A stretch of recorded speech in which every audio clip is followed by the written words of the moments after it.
I was thinking about the series that HBO just or Warner Brothers got permission for, and I was trying to brainstorm how they're going to do it. None of the original cast, so they could do what we've been dreaming of, just the classic straight the books, but taking way longer to tell the story, dive into the details, maybe try and do it exactly like the books, maybe add a little bit even.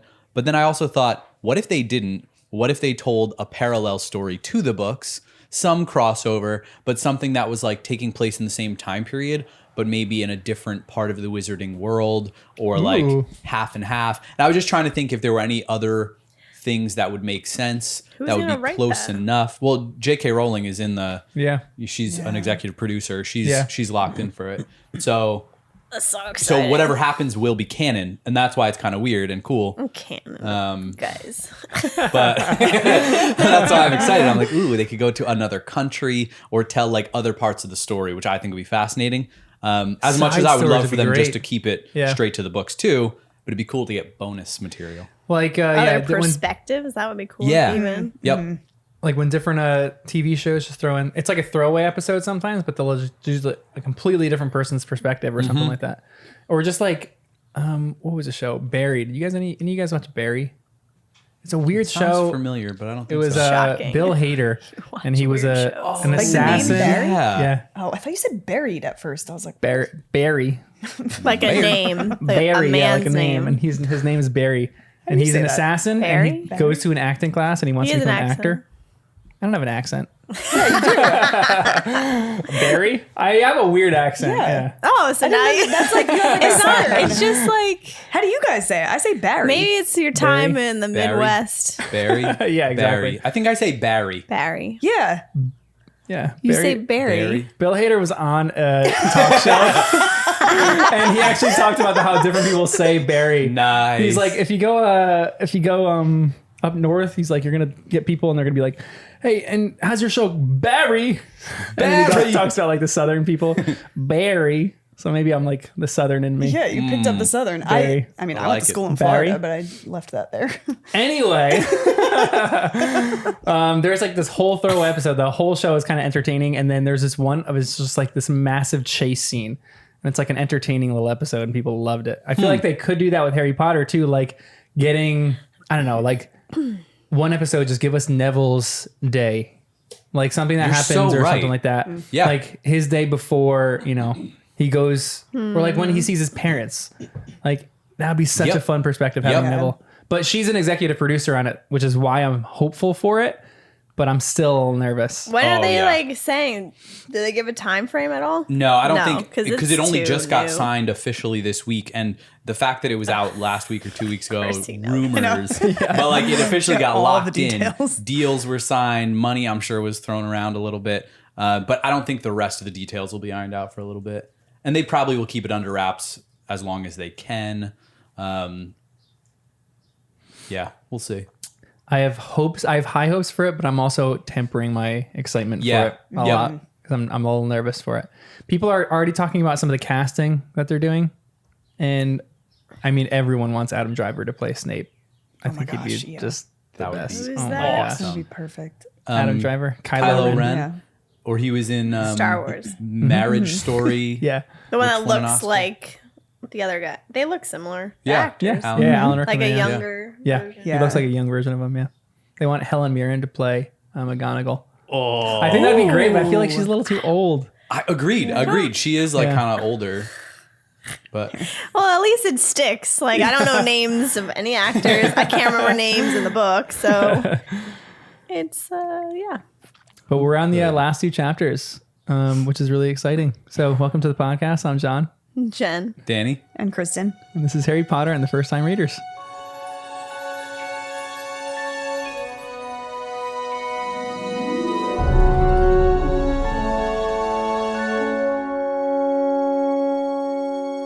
Hey everyone, as always, go give us a rating and review wherever you listen to podcasts. So Spotify, Apple, Google, Amazon, wherever you're listening to podcasts, go give us a rating and review. That would be awesome. I can't believe that we've pretty much finished with Order of the Phoenix, which is nuts. We are going on to Half-Blood Prince now. We're probably going to watch Order of the Phoenix movie tonight and then maybe talk about it on the podcast probably next week, do a live stream of that. So we're pretty excited for that. I actually kind of like this movie.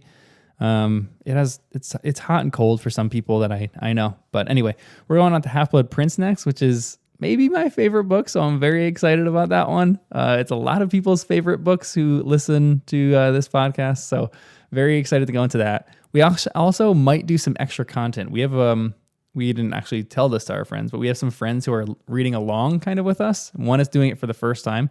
She's seen the movies, but we might just kind of like talk with her and interview her, see how her first time experience is, kind of get a whole broader spectrum of it. But we're working all that out. But anyway, firsttimereaders@gmail.com if you want to email us. Firsttimereaders.com if you want to check out our website. r/firsttimereaders is our subreddit where we're throwing out all sorts of theories and everything like that. And that's pretty much it. We have a bunch of other stuff. We have a Patreon, a Twitter, but we don't use that and those that much. But if you want to support us, that's probably the best way on Patreon. But anyway, enjoy these chapters of Order and the Phoenix, the last 2 chapters of the book. So what did you guys think of the last 2 chapters? How did you like the wrap up of this book? I liked it. Yeah. Did you like these 2 chapters more than the last 2 that we did live read on? Yeah. I liked the second to last, whatever chapter that was. With Dumbledore. Yeah, the Dumbledore debrief. Yeah. I don't think I liked them more, but it was just different. It was like quieter. It was peaceful. Well, it was I actually like nice. answers. Yeah. And it was nice the breaking it up. Like all the action happened in the live read chapters. And then it was like enough time. And then I read these 2 chapters. Like, it felt like a really big tone shift. It was just like, a good wind down. Yeah. But it kind of still happened pretty fast. Yeah. But the pacing of the chapters still like felt pretty good. I got annoyed with Dumbledore calming. though. You got annoyed with Dumbledore. Just because, only because, why didn't you say this stuff? Which is what we were telling him I for know. books now. We're just tell Harry what's Communicate. going on. And then his excuse is in my old age. I'm like, what does that do? And he cared for Harry, which is something he never wanted to do. Yeah. And that threw him off. He never wanted to do. I don't think he wanted to admit it to others. I had such a different view on that because it is what it is. I thought it was really big of him that he was so vulnerable to Harry at that point. He should have been that way beforehand, but he was like, look, I messed up. And not a lot of people would be able to. I loved it. I was just saying it was frustrating reading it because it was like this information should have been, and it could have saved so much energy, time, lives, all that stuff. Mm-hmm.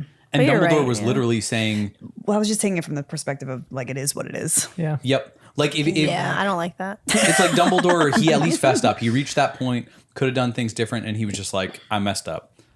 But he was even saying how he wasn't even thinking about the potential consequences of other people dying and suffering. He was only concerned about Harry's well-being in that moment.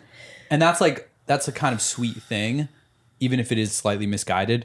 But it's a very easy mistake to make. But what a truth, though. Yeah. From a parent to a child, that's what you want. You want to protect your child from any kind of harm in life, but you have to take all aspects into consideration and their growth. And I was fascinated by that chapter. Yeah. What do you do as a parent for that? It's so tough. When does censorship begin and start and end? Right. And then Even he battled with what age Harry should know. Yeah. He was like, you were too young, but then the next year you were still too young and there was too much going on. And I actually want to talk about your guys' understanding of Dumbledore too. Do you trust him more or less? How did you think you dealt with this whole situation? I trust him a little less. Really? I like him more, but trust him less. Only because before he was infallible in a way. He was so a little distant and so high above everyone else that it was just blind trust in whatever Dumbledore does. And then I'm like, ooh, he's human. Yeah. He's messing up and he knows he's messed up and his decisions have consequences and sometimes big ones too. So there's less trust because of that. He's no longer perfect. But I like him more for it. He's more relatable because nobody is. So it's now he feels like a normal human. So yeah, I like him more, trust him less, which is weird. Yeah. I feel like the opposite. Ooh. You trust him more after this? Because he's being so upfront and vulnerable that I would trust you more than hiding stuff. Right. like the all-knowing thing, which we all were, at least we were saying that, like, or at least I was saying that, like, oh, he knows the future, he knows everything, we trust him. But like, I get what you're saying too, but I think just like the fact that you can admit to your faults, and then I feel like now going forward, it might even be a different type of relationship too. So I feel like I would trust more. Like, look what happened then. These are the mistakes. I kind of don't want to repeat it, I would think. I don't know. And so I would trust him more. Like, I think I would hope that Dumbledore would be more open with him now. So the trusting of that, like, I trust that you're not going to make this mistake again, kind of thing. If that makes sense. Yeah. Mm-hmm. Yeah, I think it does make sense. I feel like we just peeked behind the curtain a lot, and that's just a little bit scary. Why? Well, just because now we see like how he operates a little bit, and what does that mean though to you? Like he's just doing what all humans do, and like taking in their information and making the best choice based on judgment in the moment. But like, even we're thinking of him as like seeing the future, and we even learn more that like he doesn't actually know how things are going to happen. He's just really wise, really smart, really like perceptive. Maybe like sometimes can kind of read people's minds. We got like hints out here. Oh, he said he's good at legitimacy. Yeah. He even says that. Yeah. That he's good at it. With Creature. Yeah, I know. Which is a little almost scary. Like, it seems like a little invasion too. Like, he's so good. You wonder if he's actually done that with Harry or if he's done that with anybody else, like invaded their mind in some way. But then that's maybe how he sees the future. We thought he's seeing the future, but maybe that's how. Yeah. But either way, he some just was things more like humanized. don't line up though. It just seems like no, because a lot of things it seemed like he knew the future, right? And I can't give all the examples because I don't really remember. But I remember saying like, oh, like how did he know X, Y, and Z, or the court case, or like remember when Harry was going to court and he just showed up? Happy occurrence, I showed up today. Yeah, and I was like, how did he know that? Like, I would think you'd have to be in front of someone to have the legitimacy. Or can you do it from far away? I doubt it. You have to be with the person, I'm thinking. You have to be able to see them. Yeah. Right. So then to throw this chapter in and be like, make him so human, it just was a little off, I felt. But... So are you suggesting that we're going to find out he's purposefully over-humanizing himself so he's relatable to Harry, and we're going to find out he was more in control than we ever realized later? Is he doing this? Is this manipulation? No. Like, is this another, like, you can trust me, Harry. Look how vulnerable I'm being. I don't know. I guess I'm just processing it while we're talking, too. Because I was like, it kind of is strange, because up until now, it's like like we were saying, like he sees the future. There's certain instances where like he knows what's going on. He stops things. The time turner, like all these, I don't know, all these different things that I just find show off. What? He like moved his stand with his toes. No one saw that. That's why I laughed. Oh man, I didn't see that. I just saw your face afterward, and I was like, "What is happening?" I think this is the first chapter where Dumbledore seems like a more multifaceted person. He seems complex rather than just like he knows everything. He's the character that we trust all the time. Right now, sometimes you're like exactly what you guys are saying. Some people are like your trust is shaken in him a little bit, but then his authenticity brings it out. You're like, I trust him more because he's being authentic, because he's being human. But some of the stuff that he does is almost frustrating. Like almost. Yeah, it is definitely. Like, when he just, if I'm in Harry's position, I'm doing the same stuff that he's doing. Like maybe not destroying the office, but like, let me out of your office. Dumbledore doesn't let him. I'm like, I'm not going to talk to you. Let me out of your office. And Dumbledore doesn't let him. And it's so frustrating as a kid when you're like that you don't have the power yet over adults. Like you can't just be like, look, let me out of your office. I'm not going to talk to you. You just like are forced to do it. I don't like that Dumbledore did that, but at the same time, I like that he did that. Like his responses for certain things were brilliant, but also like annoying if I'm in Harry's position. Yeah. I know how Harry's feeling, which makes, I feel like this chapter bumped Harry in my mind. Like one of the reasons why I thought this was going to be your favorite book, because I feel like Harry shows some of the most growth in this book, especially at the end of this. There's that gutting moment, devastating moment when he's just sitting outside by the lake completely alone and he feels so sad. He's like looking across the lake, thinking we're Sirius. This is where Sirius, like he saved Sirius. And it's just so sad, but he feels like I just feel like he grew so much, especially at the end of this book. Yeah, you're right. And it makes me proud of him. I was like nervous when he was walking around campus because he was getting everything he wanted, but none of it mattered because of losing Sirius. But I could tell like the tension was growing, and I was afraid he was going to blow up and do something dumb. Yeah. So I felt that tension, and then we didn't really get to see too much. It was like all going down, like rock bottom. But I feel like right at the end, we got to see him like with a little bit of hope. He felt like the people around him. And then I don't know if it really meant it, but like the ending line to the book is like that he led the way out of the station. Yeah. So he's not just like following with his head hung low. He's leading the way out. So it feels like we're starting to see that upswing. And as long as that's like a healthy upswing, then I feel like he grew a lot in this book. As long as he doesn't kind of repeat old mistakes like with Cedric. But man, when he's like, we get into it, smashing the mirror and stuff, but poor Harry. He just destroys the office, Yep. One of my favorite, if you even want to look in that, one of my favorite images that Jim K made is in the end of that book of him and Dumbledore in the office. It's it's like a really moving image. Harry is just devastated and Dumbledore just looks so regretful. We just flipped through it without any spoilers. I know, but that's the last one. I can't get him anymore because they have to come out with a 6 and 7. Right. So I'm back on the normal books. And Jim K's not doing it anymore. So welcome back to our world. I know. These are intense. This is the fight. The Death Eater. Yeah. I forget what the chapter names were, but this is Beyond the Veil. Yep. So this is like the fighting. Man, those Death Eaters are looking intense. What the heck? Why are Oh, that's serious. Going flying down. Why would you show this to us? There's our remorse. I know. I know I'm going to cry in the movie because it's a visual for me. Well. You got to look at the very end. Dumbledore and Harry in the office. Is this Dumbledore's clock? I'm like, can you turn the page? It's a clock and he's staring at it for like 5 minutes. But it's a pocket watch, and look how cool it is. And what's it mean? Jenn's like, turn the page. This means a lot of stuff. There's some meat in there. Analyze it later. Oh, what a battle. He's less sexy. Yeah.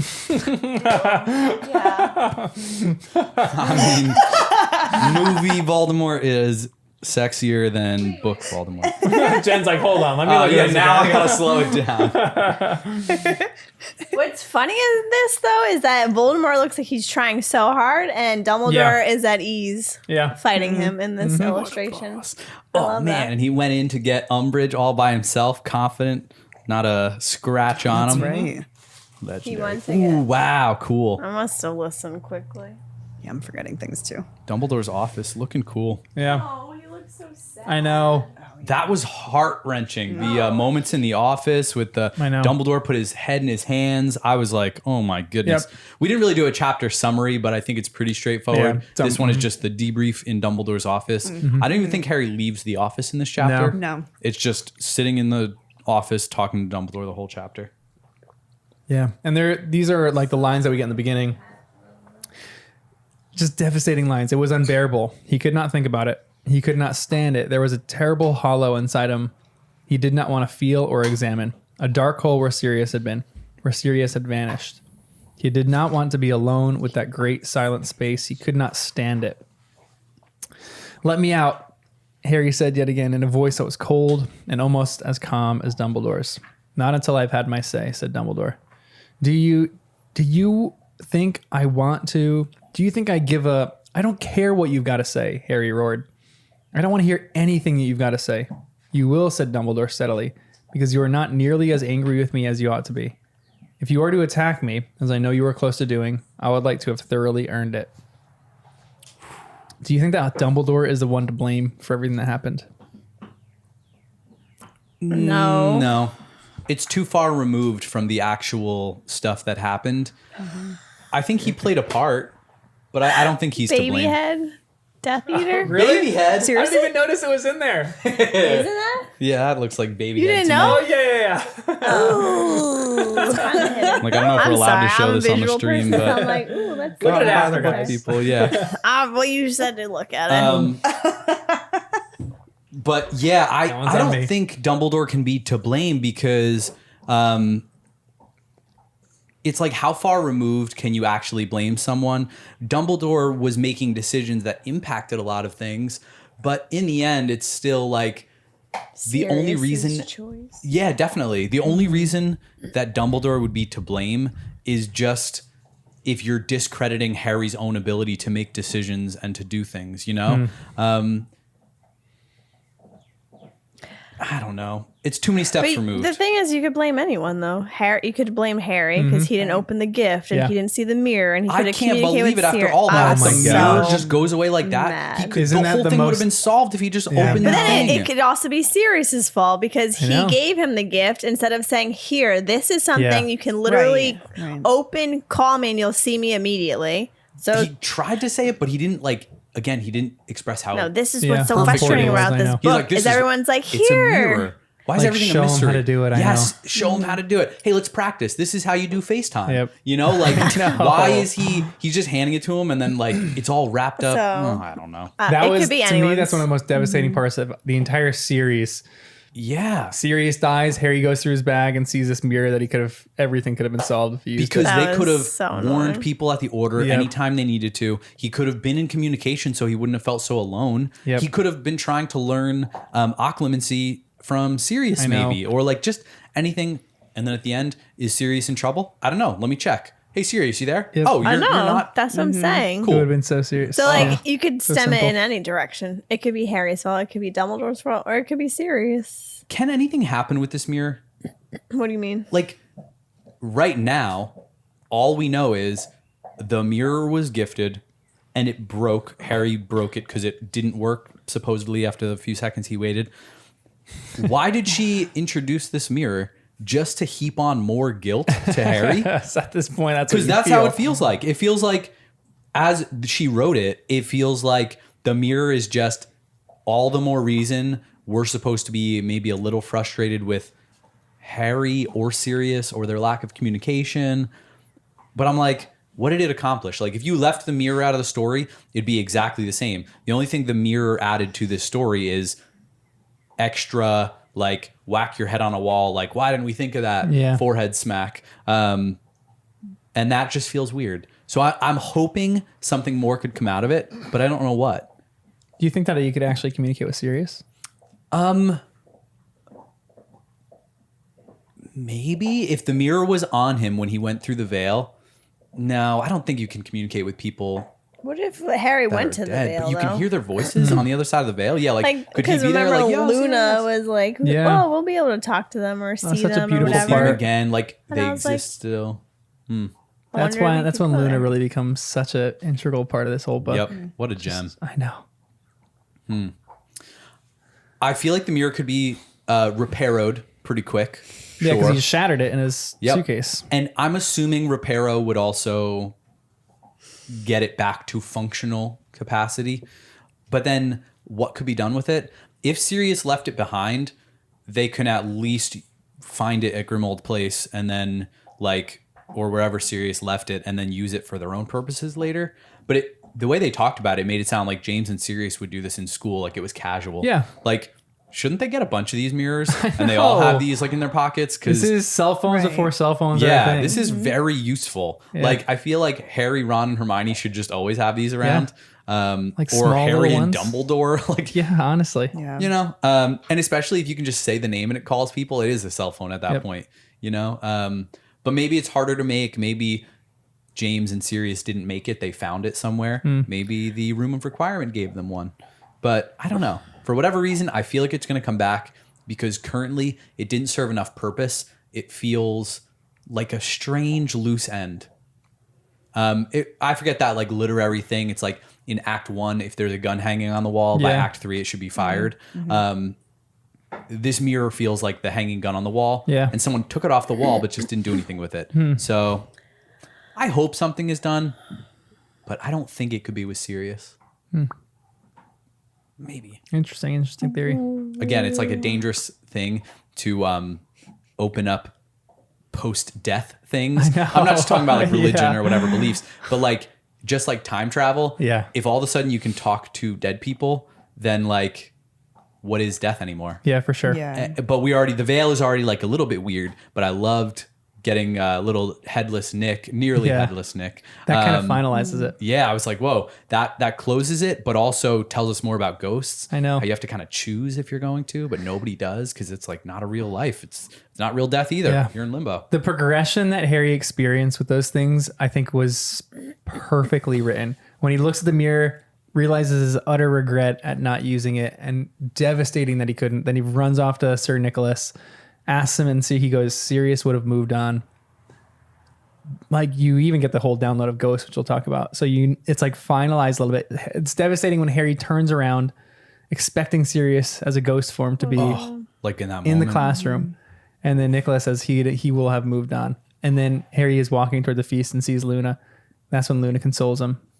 And Luna's consolation is so great. That's why Luna is such a great character in this book. 'Cause she's just so genuine. She just knows. All those kids stealing her stuff. Yeah. And it's funny that Harry's, it felt like almost like Harry rediscovering his purpose, like helping people. Like he can help people again. And he's like, oh, wow, even with Sirius gone, there are still people who need help. And he like pitied her a little bit. And maybe it was a bit of his savior complex thing. But like, again, showing his like good character that like in that moment, he wanted to help her. Yeah. And he forgot about his own problems when he saw another person's problems. Yeah, he's serving another person. But Jen, you nailed the creature prediction. I said that. I don't remember. You knew he was a little shady, a little shifty. Oh, You called it, yeah. I was like, if we were going with Hermione's theory, that he would be just saying that. Yeah. Yeah, and their history was interesting too. Bellatrix. No. I know. Is Bellatrix Malfoy's mom? No. How is Aunt. Yeah. Because Bellatrix right, and that's Narcissa. what I meant. Sisters. Narcissa, Oh, yeah. I missed that Sisters. one word.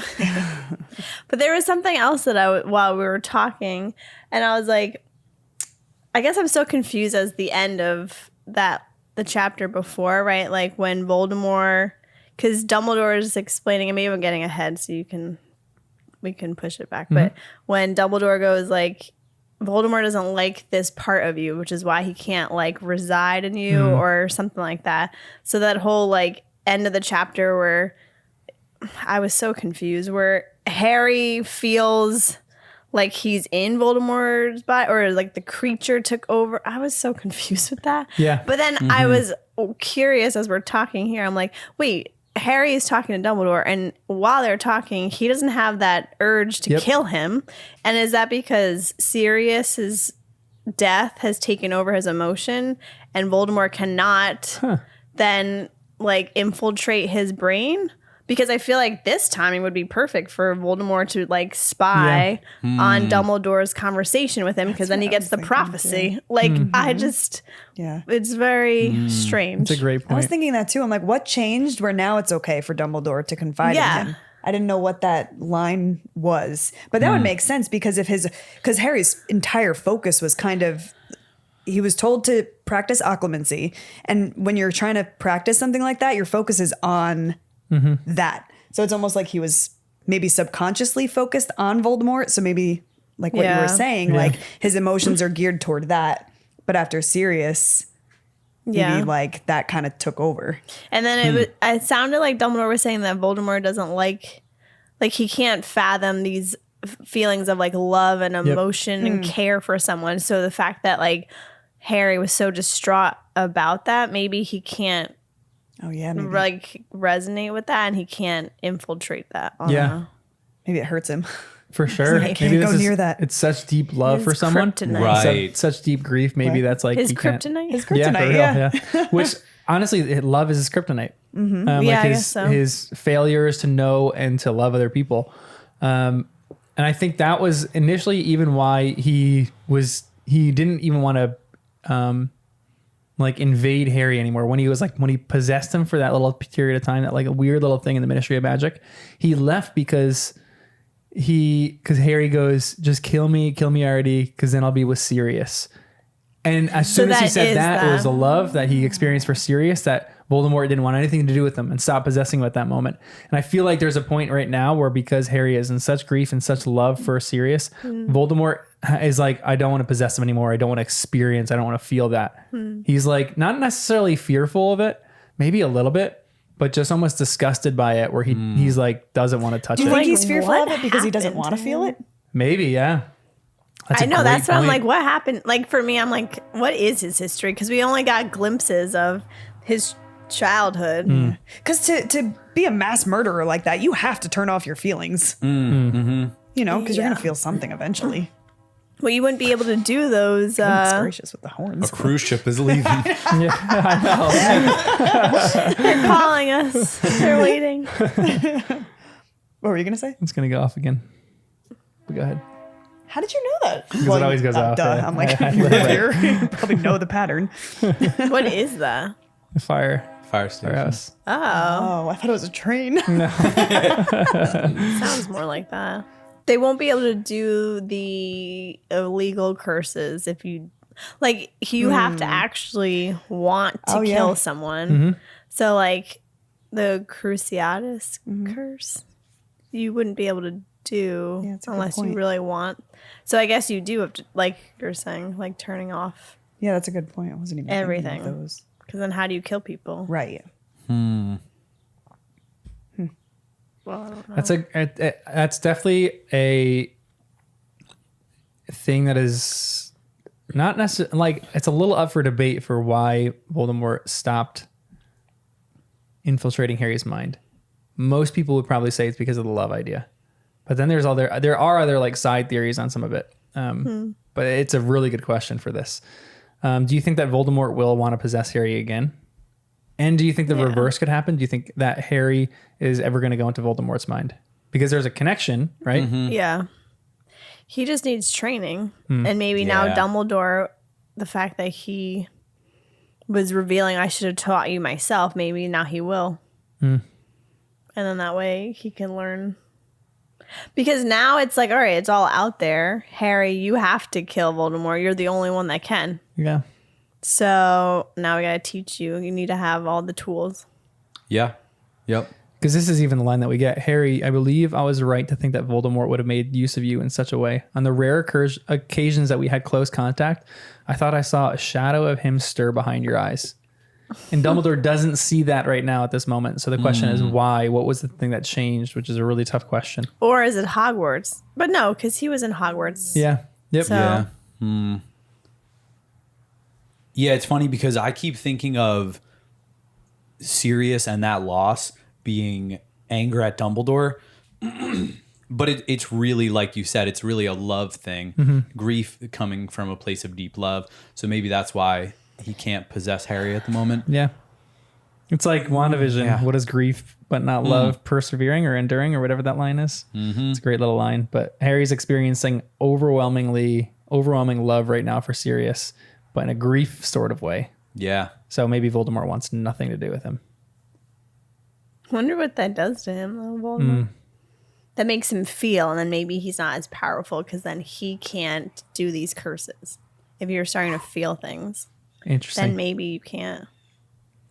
Do you think if Voldemort ever...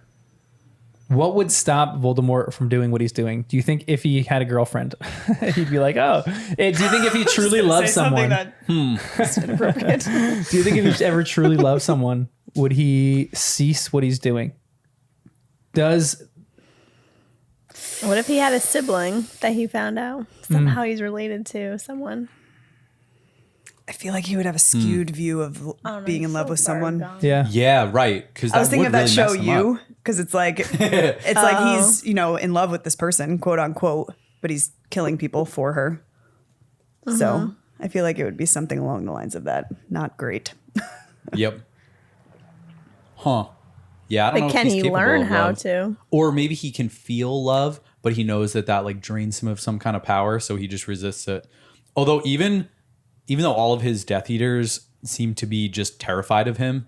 They're like afraid of retribution. But when he came in and he said something to Bellatrix and called her Bella, I was like, this is a weird energy. I was like, it feels like there might be something there. I don't know. Because it almost felt like calling someone by a nickname, which I don't think we had heard before. It felt like more familiar than I thought Voldemort would get with people. So I was a little bit like, huh. But he doesn't have any children that we know of. Does he? Little snake baby. Harry is real child. Oh gosh. We're kind of combining these chapters. Maybe I'll wait on the stuff, but it's funny that Neville could also be the chosen one. Jen, you nailed that one too. I did? Yeah. I don't remember. In the last podcast, you went off on you laid out the exact prophecy without even knowing it. You're like, it could be why. I said, why is there a question mark next to Harry Potter's name? And you said, because maybe it's like talking about another person. It couldn't necessarily be Harry Potter. And I go, who is that other person? You go, Neville, because you love Neville so much. And I was like, that's so funny. That's great. Oh, that is funny. And then my question is, because Harry picked it up, does that confirm that it was Harry? Or could anyone born in July whose parents had betrayed Voldemort multiple times pick it up? Yeah. Well, that doesn't confirm it. Dumbledore tells Harry that the reason it's confirmed is because Voldemort chose him. Because the mark. So that was like what did because he marked him as his equal. You're right. So you're in right. that moment, Voldemort was the one that decided that Harry was the chosen one. But he could have done this to Neville, and then Neville would have been marked. Yep, Neville would have been the marked one. The one who Voldemort went to. And Dumbledore makes this explicit too. I gotta find the line. Because it is weird, right? Like, Harry picked up the prophecy, so clearly it is him. But also I thought, like, couldn't the mark be something non-physical? You know, like, there could be another way of marking someone else. Yeah, but maybe it is explicitly the scar that's the mark, but maybe the mark is he will just mark someone. He's the person that he goes after is marked as his equal, like marked in like a. But I wonder why he chose Harry though. Well, Dumbledore explains that. I don't remember it then. Because Dumbledore says this is a really fascinating thing. He didn't go after the pureblood, who is Neville. Oh, He right. went after the person that was more similar to him, which is a half-blood. Yes, no, I kind of remember. Okay. Which Dumbledore thinks that's really fascinating. I didn't actually write that line down, but that's a really interesting line. So that's part of the reason why he went after him. I don't know. Maybe he viewed James and Lily as more of a threat than Neville's parents. But Neville's parents were great too. I know they were. Yeah. They were charming. They were incredible witches and wizards. What was their career? I can't say it. They were Auras. Yeah, I was like, Aurora. That's what I was going to say. It's not like a Disney princess. But Dumbledore also... I forgot what I was going to say. Here's some other lines that I'll read to you too. I just want to know, what's your guys' opinion on Creature? Because he says, Creature is what he has been made by wizards, Harry said. Harry said Dumbledore. Yes, he is to be pitied. His existence has been miserable as your friend Dobby's. He was forced to do Sirius's bidding because Sirius was the last of the family to which he was enslaved. But he felt no true loyalty to him.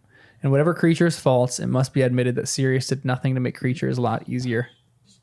What do you think? Do you pity Creature at all? Do you hate him? What do you think? I do pity him. Really? I was angry with him, but once Dumbledore said that, I was kind of like, No. I don't pity either. I mean, but the whole family, all of their house elves, I feel like were trained to be these like evil, wanting to do bad things. Yeah. House elves. So for me, I didn't really feel bad, which maybe is not fair because they're like bred to be that way because of their owners or masters. And even the weirdness, like Dumbledore mentioned, like a charm on their species. Like it's almost like it's a house elf thing that they can't disobey direct orders from their masters. But like we saw, there are loopholes to that. Yeah. You can like interpret things maybe slightly off from how it was intended. Sirius tells him to get out And that's the reason he takes that out. He interpreted that. It's all for interpretation as get out of the house. So that's when he took permission to be able to leave. And serve two masters. Yeah. And that's why I think it's strange that, and then even again, that he couldn't betray the order, but then he could like tell other things, which, kind of does betray the order. So it feels weird, just like Dobby was able to kind of do similar stuff where we're like, we just don't understand house elves. That's why I don't get why they were okay with Creature being around. Yep. But it doesn't seem to me to justify mistreating a creature. Mm-hmm. In this case, actually Creature. And so Sirius, I don't think ever respected him, ever cared for him. But how did you mistreat him? I guess we didn't see anything too blatant, but he was just always mean. He abused him. Yeah, I think maybe just more neglectful of him. Yeah. But what are you supposed to do? Yeah, I don't know, because Creature is not a very likable character. Yeah. Do they have a sense of morale? Yeah. Or are they all okay? I think so. Because that's what gets me with Creature. I'm like, I don't.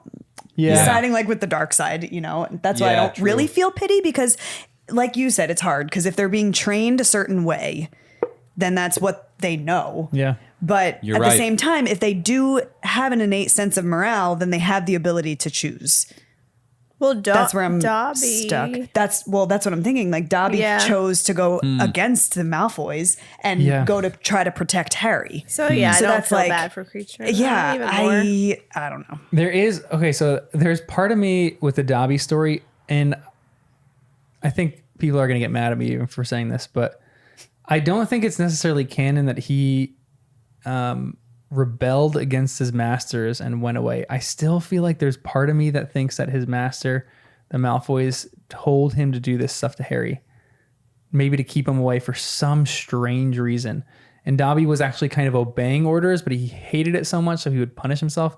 And Dobby kind of flips that. He does say he was like punishing himself for disobeying his master.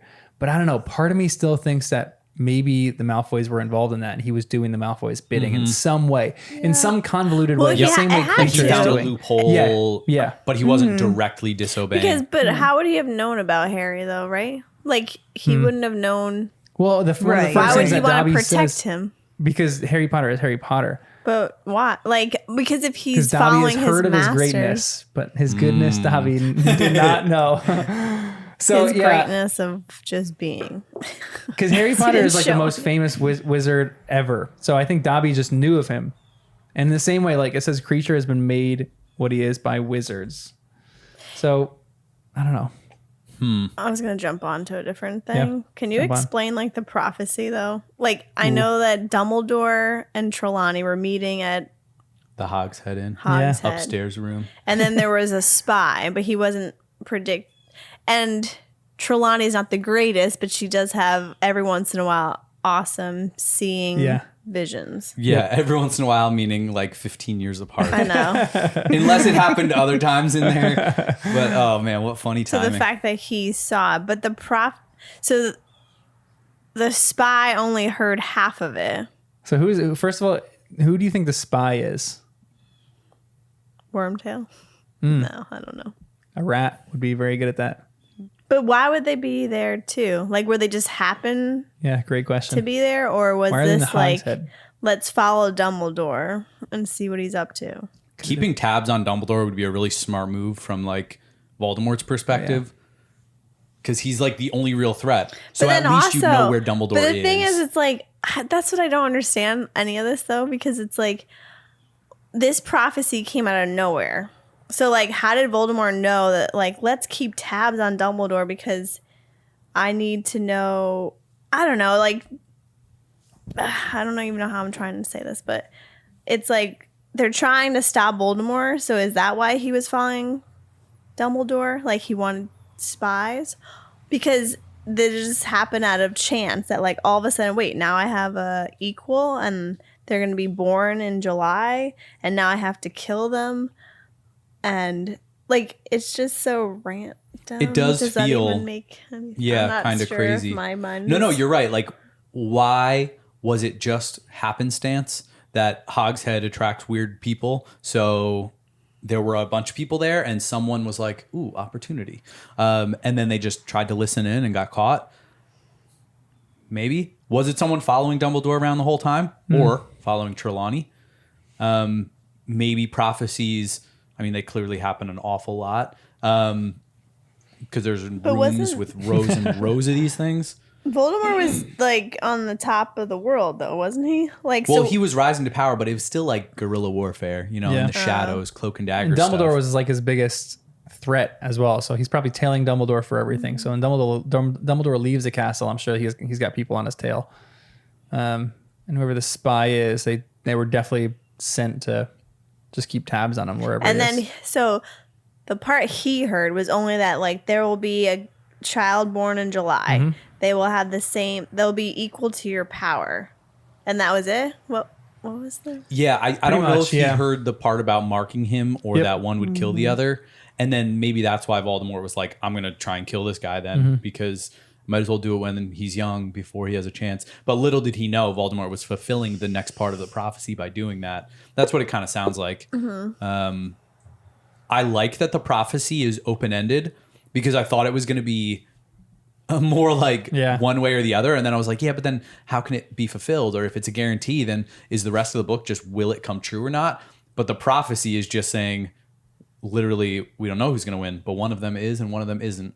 At first I read it as like they both. Like they're tied together. Yeah. They will both die. And then that's why I thought Dumbledore was having a hard time telling him. Because I was like, it means his hold death. On. So what do you mean they're tied together? Like they're both going to die?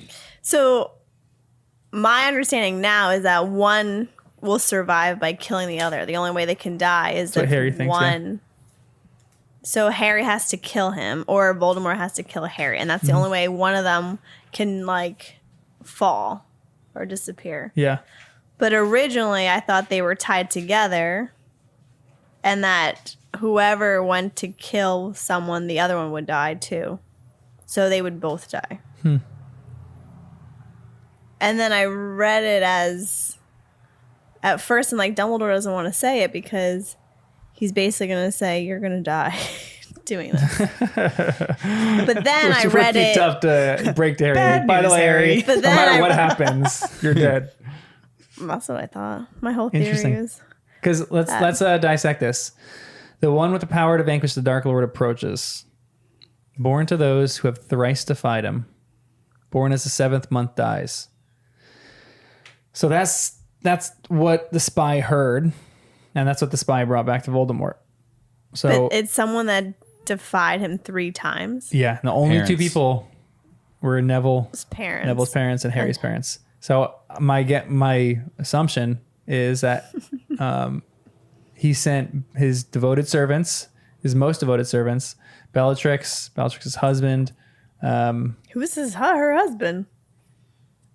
And the Mr. Lestrange. Yeah. In the court case. Because we only know that it was the 2 those of them. 4 people. And I'm really good at all these. He sent those 4 to go kill Neville's parents, and he sent himself, or he goes himself, to kill Harry's parents. He marked Harry as his equal there. So that's kind of where we know that. The Dark Lord will mark him as his equal, but he will have power the Dark Lord knows not. And either must die at the hand of the other, for neither can live while the other survives. Yeah, so that part there, it did kind of still sound to me that they both die. Neither can live. It's weird wording. It is very weird. Either must die at the hand of the other, for neither can live while the other survives. So to me, that's what I was kind of confused, because I still thought they were connected, and then later on it seemed so like not as deep. I don't know. Yeah, what am I trying to... Yeah. Like, it was explained like that, so I'm like, oh my gosh, I'm right. Yeah. And then it's like, okay, like, sorry, Harry, you're going to have to fight him. Right. And then I'm like, wait, so it's not... And you're not going to die. Harry's the one who comes to these conclusions, too. Harry's the one who kind of questions Dumbledore, saying, so I'm either going to have to murder him or he's going to have to murder me. And Dumbledore kind of confirms that. And then that's kind of the running theory onward. That's what the prophecy kind of means at that moment. But when you read it initially, it just seems open-ended. So do you think that this is like, I don't know, maybe this is a weird question, but do you think that the prophecy is really more open-ended than this? Or is it like open and closed? Like Dumbledore kind of explained it here. I still and that's feel confused, simple. So. Well, I think that's what's weird about a prophecy. Like after reading all of Dumbledore's explanation, and not fully trusting Dumbledore, I'm like, he's not all powerful anymore. He can make mistakes. Even he who received the prophecy could be wrong about what it means. You know, just because he received it doesn't mean he fully understands it. So it's a weird moment of almost as a reader thinking, we could get more meaning in this than Harry or even than Dumbledore if we like see something more. It's possible that Dumbledore or Harry or both of them could have misunderstood this. But I'm not getting anything more than that. All I'm getting is they could both die, but they can't both live. So they could both live if they just lived in harmony, but that's not going to happen. But it can't be because it says neither can live while the other survives. But it's also saying either must die at the hand of the other. So in my mind, they could kill each other and both die, or one of them could live, but they can't both live. That's how I'm reading that. Well, yeah. But what about this connection that they share? But that's the other thing. It's like, because anytime he's getting, like that whole battle, he was feeling his scar burning. So I'm like, how can he harm Voldemort and not feel it himself? I don't know. It just seems too connected that I'm like, I feel like you both are going to die. Or at least Harry would die killing Voldemort. Or because Harry can never be a wizard anymore. Pain. He's got to kill like the magical part of himself or something. How do you do that? Well, I don't know. But if there's like whatever this connection is, he's got to break the connection, kill Voldemort, and remove Voldemort's mark on himself. Right? If this mark is the connection. How do you do that? Well, I don't know. Maybe nobody knows. Maybe that's what they have to figure out. How to break a connection? I feel like you can't. I don't know. Right. Can it be broken? Or is that like what legitimacy would be? Or you can kill Voldemort, but a part of him will always live inside Harry. And he's going to be a tortured man for the rest of his life, bearing this mark and a piece of Voldemort in the back of his mind. The devil on his shoulder, so to speak. I don't know. But the prophecy is kind of vague. Yeah. And this is where you're getting all this deep magic, because there's a weird connection that goes on between the two of them. You don't really know what this connection is. You don't know if it can be broken, if it's going to be forever. The same thing even with what Jen's saying. And then also there's this, like, we get the lines on Remember My Last. Like, we know who said Remember My Last, which is so fascinating. But like Voldemort. It was Trelawney's voice. I know. It was like, he fooled you, a little red herring then. While you can still call the place home where you're... While you can still call home the place where your mother's blood dwells, there you cannot be touched or harmed by Voldemort. He shed her blood, but it lives on in you and her sister. Her blood became your refuge. You need return there only once a year. But as long as you can still call it home whilst you are there, he cannot hurt you. Your aunt knows this. I explained what I had done. And in the letter I left with you on her doorstep, she knows that allowing you house room may well keep you alive for the past 15 years. I'm surprised she's even willing to keep him alive, honestly. Yeah, though. right? Yeah, she's still a confusing character. Yeah. Does Uncle Vernon know all this? I don't know. It doesn't seem like he knows much. Yeah. So it's just her little secret? That's actually to me, that's a fascinating point too, because even though she's terrible to him, I think Vernon might be a little bit more terrible than she is. Like Dumbledore even says, she took you. There's something that in her sealed it. That locked it in. Something in her that still loves Harry in some way, or like pities him, or there's some kind of love there. And she's such a strange character, such a strange one. But we were right with one of us said that too, right? About the house, that he can't be touched there. Yep. Yeah. I think you guys nailed that one. Yeah. Because it doesn't make sense why Voldemort isn't going after the house and like, Dursleys are nothing, you know? I mean, that's and it's great that Dumbledore was able to confirm some of that too, that I don't know if it was said before or we were just speculating that like he would have grown up as a prince, you know, anywhere else. But instead he had kind of a humble beginning, and almost too humble, where he's like, I'm sorry I put you through that, and then goes on to explain it. I got worried about Trelawney after this prophecy, because now, I was going to say only 2, but now 3, including Harry, know this prophecy. It means all 3 of them are at risk, because now Voldemort could come after any of them to learn what the prophecy was. Except, as I'm saying it, I might take that back. Maybe Trelawney doesn't even know what she said. Yeah. Like that time she spoke to Harry. It was great in the movies when she goes... Yeah, that was great. She like coughs and it's like shocked. Yeah. Wow. Oh, okay. Yeah. So maybe it's only 2. So the weapon was that he needs to know how to... that he has to kill Harry, but that's I don't already buy it. That doesn't make any sense. But it's so stupid because that's what he's already doing. I don't know. It's no, wait, that's not the weapon. Okay. Well, I'm angry. I want to know what the weapon is. Why do they think that's the weapon? Do you think it's the weapon? No, but I don't understand. Like, Sirius said it was like a weapon.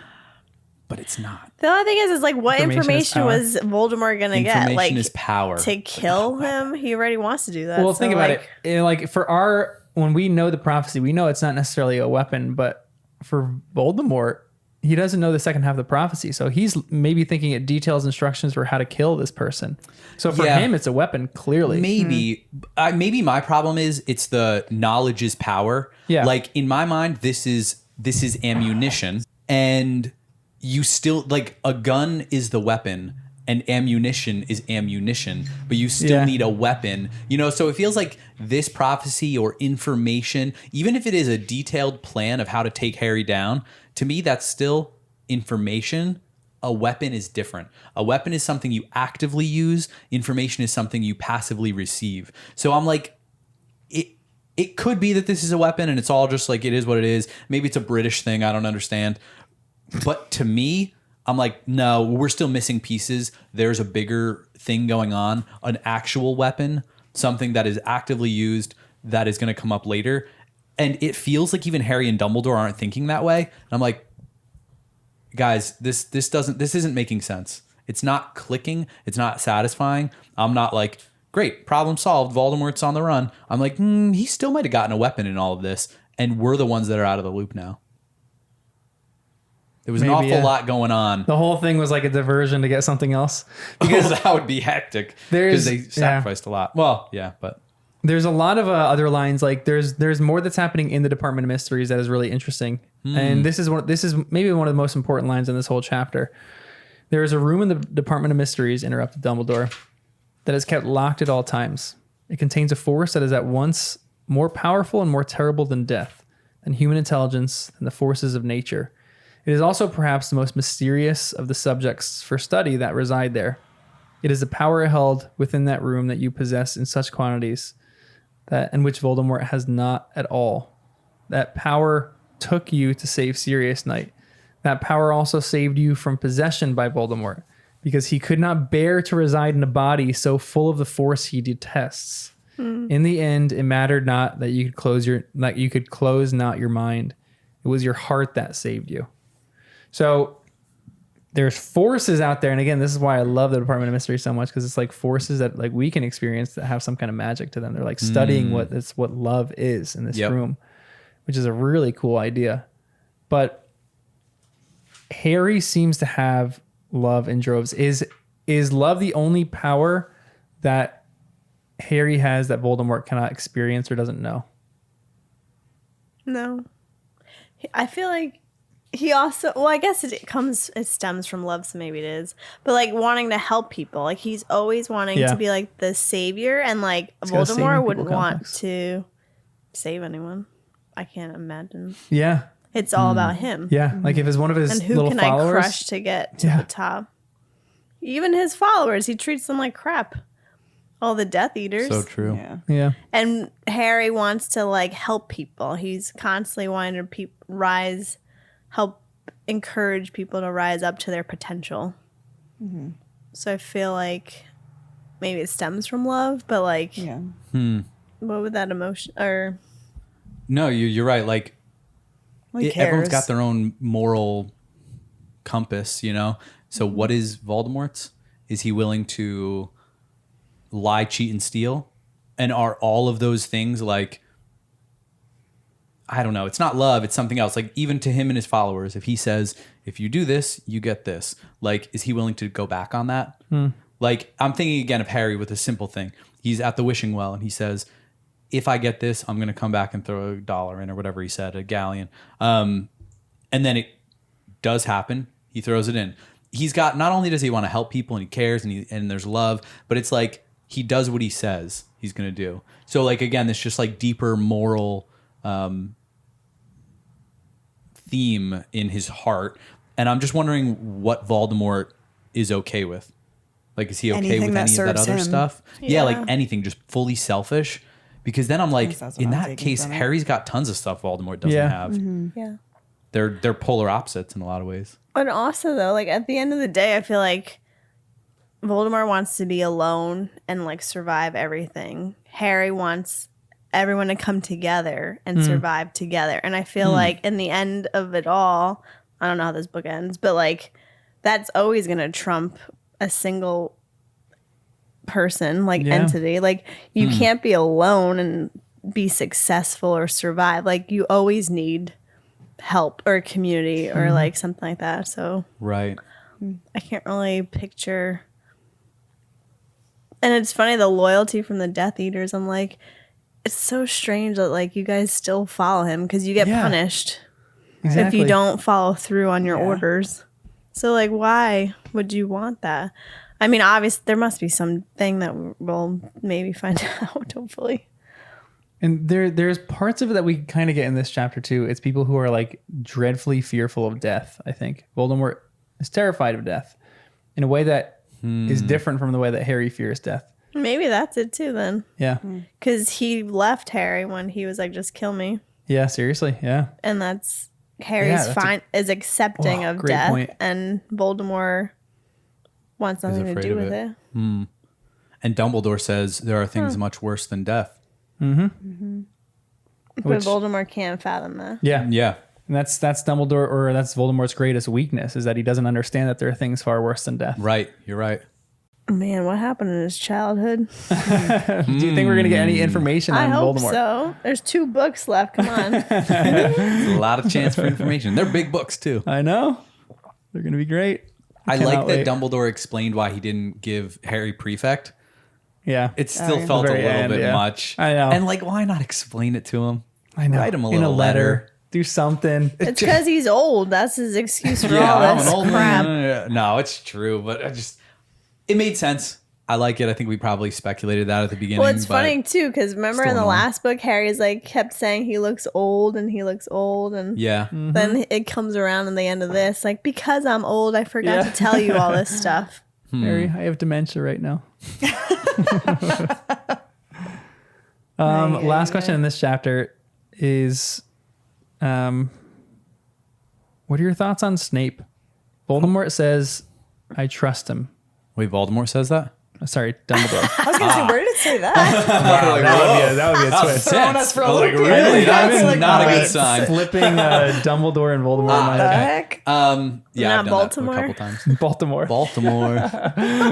I talked to text and it came out Baltimore. I don't know. I was psyched about Snape for a little bit in the chapter, but then by the end, with the whole thing with McGonagall and Malfoy in the end of the book, then I was like, I don't even know about him But I feel anymore. like he's just playing into the... I don't know. Now I feel like he's acting when he's at Hogwarts. Like, I feel like I can't believe I'm saying this. I trust him because the fact that he did all those things behind the scenes, it was like a little delayed, but he was the one that called the order. Dumbledore was aware. He went looking for him in the forest, like all these things. But he was acting that part of like... He didn't care in front of Umbridge and like destroying all these children's lives in Gryffindor. Yeah, I think that's what it just feels like. But he could be. I don't know. Does he have to play the part? I don't know. But he also can't stand Harry. Well, that's like, what I was and thinking. Then he stopped the class. I don't know. Like no matter what, he does not like Harry. Yeah, and that's why I'm like, it feels like he's doing things for Dumbledore because him and Dumbledore are like boys. But then whenever Dumbledore's not around, he is like taking his chances to make Harry's life kind of miserable. Because Dumbledore says that I forgot another old man's mistake. Some wounds run too deep for healing. I thought Professor Snape could overcome his feelings about your father. I was wrong. So there's still something deep in there. He just made fun of. I guess, if you're bullied by someone. We don't know. There's more to this story we haven't seen. I feel like we still didn't get the whole story. Somehow saved his life, right? Because Dumbledore says he owes you because whatever his name is, Harry's dad saved his life. Yeah, James. Yeah, but that was all during the incident with the werewolf. Yeah, and that's a little bit of a loose saving someone's life, unless there's another incident we don't know about. Like you can't just put someone's life in danger and then save it and be like, yeah, you owe me now.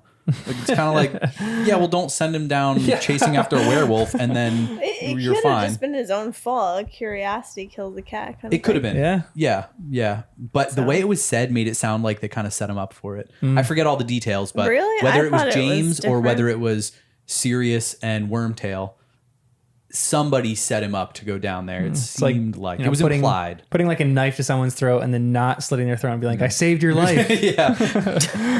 It's like kind of feels like that now. That's how it feels right now. So I'm wondering if we're going to get a bigger story. I guess I totally have a different take on that. Yeah. Well, we don't know that much. Yeah. What do you think happened? No, I thought it was like, they had the flashback. I thought he was like curious about where James, Lupin, and Wormtail were going. So he was following it. But how is that his fault? How is it a setup? Okay, I thought maybe it wasn't. I thought that they were going, and he's like, I want to figure out what's going on with them. So he's curious, and he goes. Well, he was, but James put it in his mind. James, not like Aquaman's or anything like that, but James gave him hints about the thing. He was like, oh, if you want to see like what Lupin does, like go on this path. That. Pretty sure that's what happened for that. And so James kind of put it in his mind, but James was the one that saved them. Or maybe Sirius did. I think Sirius might have put it in his mind. And then James was the one that saved him. But otherwise, Snape wouldn't have really known where to go or where to look. He didn't follow them. Yeah. I don't know. All right. Well, that was my take. And we'll see because, again, there feels like there's going to be more to that story, or at least the fallout from the story. Because we're only getting glimpses of it. And whenever we get glimpses, we get interrupted. Like Snape pulling Harry out of the pensieve. Yes, there could be 7 books. So annoying. I like that Dumbledore kind of walked through like summaries of each of the books. He's like, this is what happened here, and you were great, and I messed up. Here's what happened here. All more great stuff. I should have told you then. I do like how she like wraps up the books so that way you can wait another year for the next one to come out. Like if it was when she was releasing the books, because I'm like, all right, at least I feel satisfied with for sure. This story. She wraps it up a little bit, like enough, but you're still dying to see what happens in the next one. So she does a great job with that. I appreciate that. Okay, next chapter. Last chapter in this book. The Second War begins. Quick summary of this one. Everyone believes Dumbledore now. Yeah. And the Ministry of Magic is announcing that Voldemort is back. Mm-hmm. And Harry is now praised for all his doings. And Luna Lovegood's dad sold the Daily Prophet the story for a nice little amount of money. First-hand account. Yeah, I know, that was Does Harry get a check? He doesn't need the money. Who would get a check? No, I feel like that can't just be the Quibbler. Like Luna should get a piece of the pie. Yeah, right. She's the money should get spread around a little bit. A lot of people contributed to that, and it was Hermione's idea, right? I know. Yep. And all the kids got healed pretty much. Yeah, they're all right. Took a little time, but. Yeah.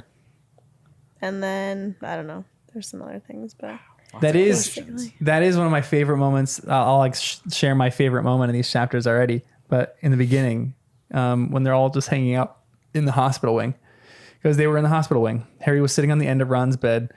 They were both listening to Hermione read the front page of the Sunday Prophet. And that was great already. Sorry to interrupt you because you're like, okay, she's like, I know. Okay. She's okay. She's you're safe. Like, as soon as I saw her name, I was like, oh, thank goodness. Whatever that purple flame was, she's not going to be harmed. Yeah, sorry. Continue. Ginny's, whose ankle had been mended in a trice by Madame Pomfrey, was curled up at the foot of Hermione's bed.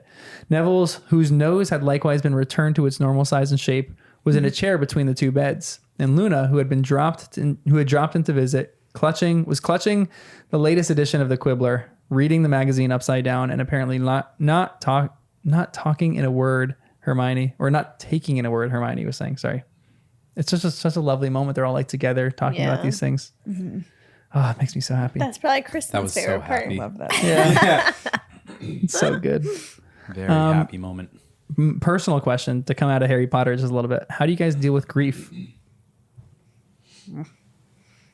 That's a loaded Sorry question. To drop that on you. That's a loaded question. In the same way as Harry, like I'm kind of like Harry, but I like it more I like more isolation and aloneness than wanting to be with other people when I'm experiencing something really. I process through that alone. Yeah. In my car. I don't know why. In the car, I've had a lot of spot. Screaming matches and things like that. But yeah, definitely anger and just alone. Yeah. And then it's good to like process with other people after that. But like the initial, I need to work through a lot. There's always the battle of like you want to process it. I want to process it alone, but then like when you come out of the aloneness and like be with other people, because that's really for me where like the healing happens. You like move beyond that, not move beyond it, but you're like you have your community again and you're working through it with other people. I don't think I've ever had anyone to blame, no unjust, unexpected death or grief. So when it's grandparents, things that are expected, it's a little different because it's sad, but it's just different. It's what's known. It's how every life ends, you know? And it's almost a blessing that it can be a long, full life ending with your family around you for just health reasons. So I think that's like, it's always been easier. I've never had anger in grief.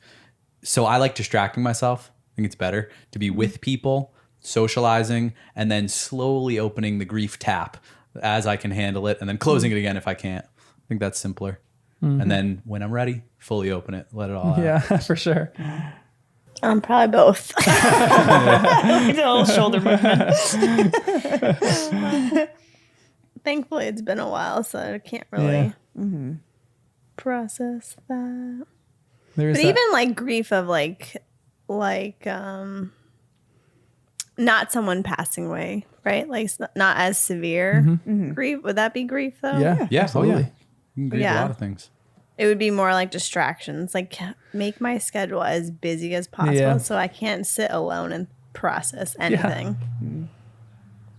And Harry's in that battle right now of like wanting to distract himself with certain things. Like in this group, I'm like, when he's in the hospital wing, it was so shocking to me because the chapter ends. You almost expect Dumbledore to dismiss Harry and say like, okay, go on your way, go to sleep now, like do whatever. Like in the previous book, The Way Out was like he gave Harry a sleepless or a dreamless sleep draft. And you're like, okay, now you don't get the moment where like Harry leaves, like has a restless night's sleep, but you get this like almost like a fade to black, then a fade back where he's now sitting with his friends and you're like, whoa, just that alone to me is a lot of growth for Harry. But then he's flirting between these two things because as soon as things happen, he wants to go see Hagrid. He goes to see Hagrid. Hagrid's saying some of the wrong stuff, which is like, you're like, oh, yeah, come on. So he goes and he's alone by himself for a little bit. So Harry's grief is interesting. What do you guys think of how Harry is grieving this? It's like normal though. Yeah, agreed. Like you want to be with people so you don't think about it, and then you're like, no, I'm tired. Yeah. And I want to go be alone. Yeah. And because we're in his mind, it feels so honest. It's like actually how he's feeling. Yep. I think he should be expressing it outwardly too, because that's part of it. But at least he's processing in his mind. He's like, he understands what he's going through. He kind of is like, he knows when he doesn't want to be talking to Hagrid. He needs to be alone. He's wandering around. He doesn't want to be with people. So I feel like it's hard, but grief always is. Yeah. So if he just keeps doing this for a little longer, kind of just getting through, like it takes time, no matter what. It just takes time, a lot of time. So I feel like he's doing the right things. It just stinks. But he is also like a compounded, like, what is the word? Situations that just happen. Like Sirius just died. And now he's like, and now you have to kill Voldemort or something is going to happen to you. Like that's like a multifaceted, like, grief thing. Like I can't just be a teenager. I have to like figure this out. And on top of losing my only like family. And then it's like, and now I have to go back to my uncle and aunt's house. Like there's so many things that are like so many layers. Yeah. Ugh. I do think Harry this is like, again, where I think his maturity shines so much in this book is that he's dealing with that in a really mature way. Like this is something that I think is really good in this book is his friends don't necessarily seek him out, but they're there for him. And I love that. Like he goes to Hagrid's. Hagrid is there for him. When he comes through the barrier, it's so beautiful. Like all of them are just waiting for him, like there. His friends are just there waiting with him. Like he doesn't like go seek out Luna. The only person he seeks out in this chapter is nearly headless Nick. But then he goes and Luna is there posting things up. Then he goes like everything is like his friends are there for him. Even on the train when Malfoy, Crabbe, and Goyle come in and they try to hex him. Ernie, the Hufflepuff crew, they come and destroy them. And it's like they're there for him. And I love that because Harry needs to be able to process through things how he needs to process through things. Yeah. But he knows that these people have his back now. And I think that's what helps propel Harry into dealing with this in a healthy way, I think. His friends are there for him. And it's such a beautiful ending to this story. It like wraps it up, but it makes me want to cry. But then he does destroy. I love the section where Malfoy looked angrier than Harry had ever seen him. He felt a kind of detached satisfaction at the sight of his pale, painted face contorted with rage. "You're going to pay," said Malfoy in a voice barely louder than a whisper. "I'm going to make you pay for what you've done to my father." "Well, I'm terrified now," said Harry sarcastically. "I suppose Lord Voldemort's just a warm-up act compared to you three. What's the matter?" he added, for Malfoy, Crabbe, and Goyle had all looked stricken at the sound of the name. "He's a mate of your dad, isn't he? Not scared of him, are you? You think you're such a big man, Potter," said Malfoy, advancing now, Crabbe and Goyle flanking him. "You wait, I'll have you. You can't land my father in prison." "I thought I just had," said Harry. So good. So good. I wonder what actually happened to him, though. Will we find out? Well, how are they keeping Azkaban guarded now without... The Dementors left, right? Yeah. That's basically what happened. But then other wizards are just over there taking shifts on guard duty. Like, it can be done, also, certainly. But I was thinking Voldemort did something to... Besides going to prison, could he have... because he failed? Punished him. Yeah. Yeah, he might be scared to go back to Voldemort. All of his followers are very scared of him when they mess up. And they are messing up. Bellatrix was... She seemed terrified at the fountain. She was like... Oh my gosh. She was... As soon as Harry said that it was broken... It doesn't make any sense. Yeah. I still don't get it. She was freaking out. Like, what is the loyalty there? You're promised... Yeah, you're kind of right. You're promised what? And like, is he even trustworthy? Unless there's some kind of skewed love there. Not necessarily romantic. Not like what we would think of. But like loyalty love. Where like... when they did something wrong, it's like, oh my gosh, he's going to disapprove of me. Yeah. I mean, this is like the age-old question. What's a greater motivator, fear or love? I feel like this is a huge byline in this book. And you follow someone that you fear. Doesn't make any sense, really, sometimes. But like these people are terrified of him. So rather than be his enemies, they're like, okay. let's side with you. Yeah. The closer you are to danger, the farther you are from harm. Nice. That's the Lord of the Rings line. Sorry. I was like, why is he laughing? And then Danny immediately got as soon as I started saying it, Danny's like, keep going. Yes. It's so rare to get some good Lord of the Rings. I know. Rare? Not here. Not here, exactly. That's why it's so satisfying. Comes up just in in every other podcast. parts of my life, you know?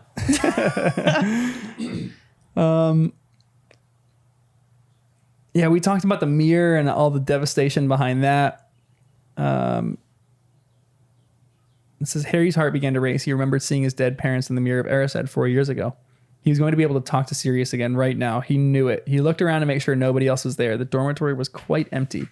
He looked back in the mirror, raised it in front of his face with trembling hands, and said loudly and clearly, Sirius. His breath misted the surface of the glass. He held the mirror even closer, excitement flooding through him, but the eyes blinking back at him through the fog were definitely his own. He wiped the mirror again, clear, and said, so every syllable rang clearly through the room. Sirius Black. Nothing happened. Which is just, it's so devastating that he experienced this after. Was that a mirror of Erised? No, right? No. Okay, I didn't think so. I think he's just making the comparison that he saw his parents in the mirror of Erised because that was his so greatest desire. He was nervous about, like, yeah. So I wonder if he actually would go back to the mirror of Erised if he would see Sirius. Well, that's what I was thinking. After this whole thing, I thought he was going to go to the mirror of Erised to see him. That'd be very interesting. Not that he'd actually like get to communicate. But. Yeah, right. But that maybe could help with grief. Yeah. Right. Or be a crutch to it. I don't know. Yeah, for sure. It could be a crutch. You do get this one too. Professor Umbridge left Hogwarts the day before the end of the term. It seems she had crept out of the hospital wing during dinner time, evidently hoping to to depart undetected. But unfortunately for her, she met Peeves on the way, who seized his last chance to do as Fred had instructed and chased her gleefully from the premise, whacking her alternately with a walking stick and a sock full of chalk. Many students ran out into the entrance hall to watch her running away down the path, and the heads of the houses only tried half-heartedly to restrain them. Indeed, Professor McGonagall sank back into her chair at the staff table after a few feeble remonstrances and was clearly heard to express a regret that she could not run, cheering after Umbridge herself, because Peeves had borrowed her walking stick. Do you think that she's going to come back in this story? Is she done? Is she so emotionally and mentally damaged? Because she's like a shell of herself in the hospital, but then she leaves like this. Will she be back? I think she'll be back in subtle ways. Nothing crazy, but so far it feels like in this book, characters do hang around a little bit. Yeah. Like if she was never going to come back, I feel like she could have been left in the forest and that was the end of it. Yeah, for real. But we got to see a nice side of Dumbledore from that too. Yeah. So maybe it was all worth it. I do feel like she'll come back, but hopefully not in the same way she was before. Maybe her being a shell of herself is laying the groundwork for a blank slate, a clean canvas for a new personality. I don't know. I kind of felt bad for her by the end, but yeah. But if she ever does come back, you know that McGonagall is not going to let her go easy. She's going to take her walking stick and just start beating her over the head with it. And I think she'd be back in the story. I don't think she's going to be back at Hogwarts necessarily. But I could see her doing not even the Ministry. I don't know how she would come back. I hope she's very distant though. When they go... Oh yeah, Ron she like freaks out with the clock. So I know they're like messing with her like that. The horse, like that's gonna be their clutch. They're gonna have just coconuts like Monty Python. Anytime she comes near, they're just gonna clap them. Oh my, that's great. Okay, this is one of the more devastating lines in it. Perhaps the reason he wanted to be alone was because he had felt isolated from everybody since his talk with Dumbledore. An invisible barrier separated him from the rest of the world. He had always been a marked man. It was just that he had never really understood what that meant. And yet sitting here at the edge of the lake with the terrible weight of grief dragging him, with the loss of Sirius so raw and fresh inside, he could not muster any great sense of fear. It was sunny, and the grounds around him were full of laughing people. And even though he felt as distant from them as though he belonged to a different race, it was still very hard to believe, as he sat here, that his life must include or end in murder. I think he keeps on going. Sorry, this is just so good. So sad. He sat there for a long time, gazing out at the water, trying not to think about his godfather. Remember that it was directly across from here on the opposite bank that Sirius had once collapsed, trying to fend off 100 Dementors. The sun had set before he realized he was cold. He got up and returned to the castle, wiping his face on his sleeve as he went. Oh my gosh. Even like his grief, this one line, the sun had set before he realized he was cold. Like his grief is so overbearing and so overwhelming that he doesn't even know he's cold. He's so focused on his grief, which is just so sad. How do you think that Harry will deal with this idea that he's a marked man? And I mean, this is like an ongoing question. Maybe I'll ask this at the end, but I'll just ask it now. What is going to happen in the next book? You know what? Do you know what the title of the next book? I've heard it, but I don't remember. Harry Potter and the Half-Blood Prince. Ooh. What is going to happen in the next book? Is Harry going to be so overcome by grief? Is he going to be like revenge? Yeah. Is he going to go on a revenge story? Is he going to be like depressed to the point of like suicidal? I don't really see that being a good story. I feel like revenge is I feel like this was the dark book where he was struggling mentally with things. The end of this book doesn't leave it kind of because he has such a community around him. It could go either way, but he has such a community around him. You feel like he's going to be okay. Yeah. I do. I feel like he's starting to go on the upswing. I feel like he's going to want Dumbledore to teach him. Like, okay, I am ready now. Private lessons with Dumbledore?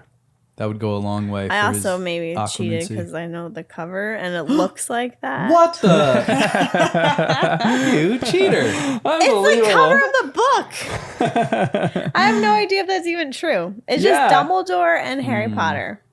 They're just hanging out. They're just two characters. Yeah. It's actually a flashback to just this conversation. But then it's funny because I'm like, the Half-Blood Prince. Is it really Harry or Voldemort? Well, it probably is Voldemort because, who's the Half-Blood Prince? Well, because isn't the Slytherin descendant, right? The prince. Salazar Slytherin. Yes. Is Tom Riddle the actual, did we get that was answer? That called him Prince? I don't know. No, the heir of Slytherin. Right. The heir. So in my mind, similar vibe, though. No, you're right. Prince. It really is. So then in my mind, I was like, is this book about how to defeat the Half-Blood Prince, which would be Voldemort? Wait, but he's the Dark Lord. Is Harry the Half-Blood Prince?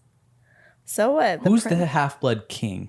You. And who's the Half-Blood Prince? I'm like, is Prince like meaning future heir? Like will be on the throne, like relative to Voldemort. I don't know. So a half-blood future Dark Lord, because he's a lord, and you want to equal. So Prince, Harry's the prince. He's gonna become a lord. Like why Prince? That it just seems like an odd word. Have we heard that word yet? Only because of the heir. I guess I confused the two. But like the heir of Slytherin, in my mind, is very like it's royalty. Mm-hmm. So Prince made sense to me. That the half-blood prince would be maybe Voldemort.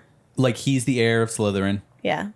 Was that finalized? Is that becomes what we got from that, right? Because like in the second book, that was kind of confirmed because he's the one that is able to open the Chamber of Secrets. And this is the heir of Slytherin is the one that can do that. But then it's funny because it was supposed to be a pureblood and he's not, right?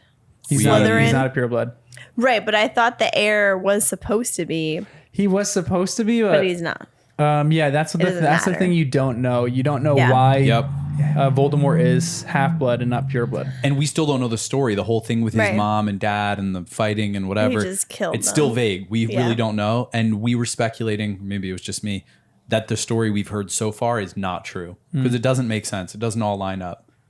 What are you guys hoping that the next book goes into?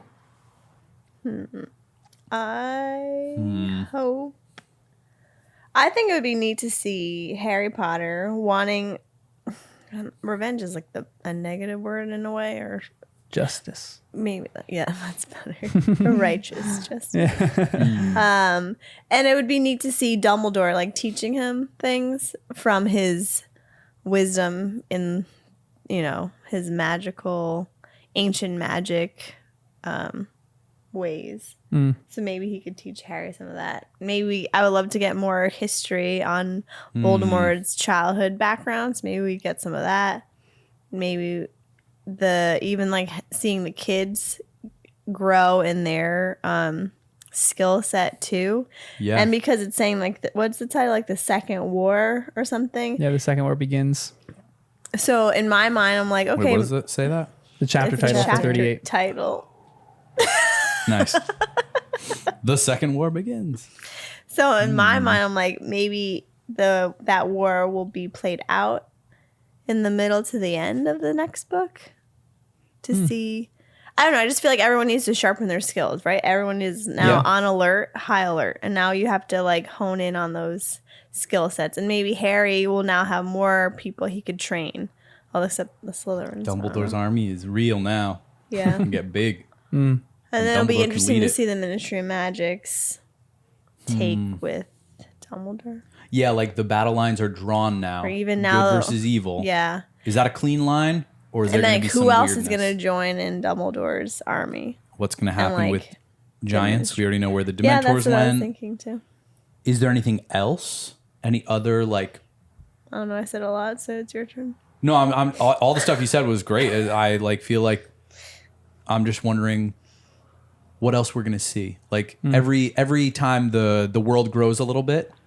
So we saw a lot of the Ministry, which we had never seen. What about their connection, the wands? I would love to learn more about that. More about the wands, and Harry's wand. True.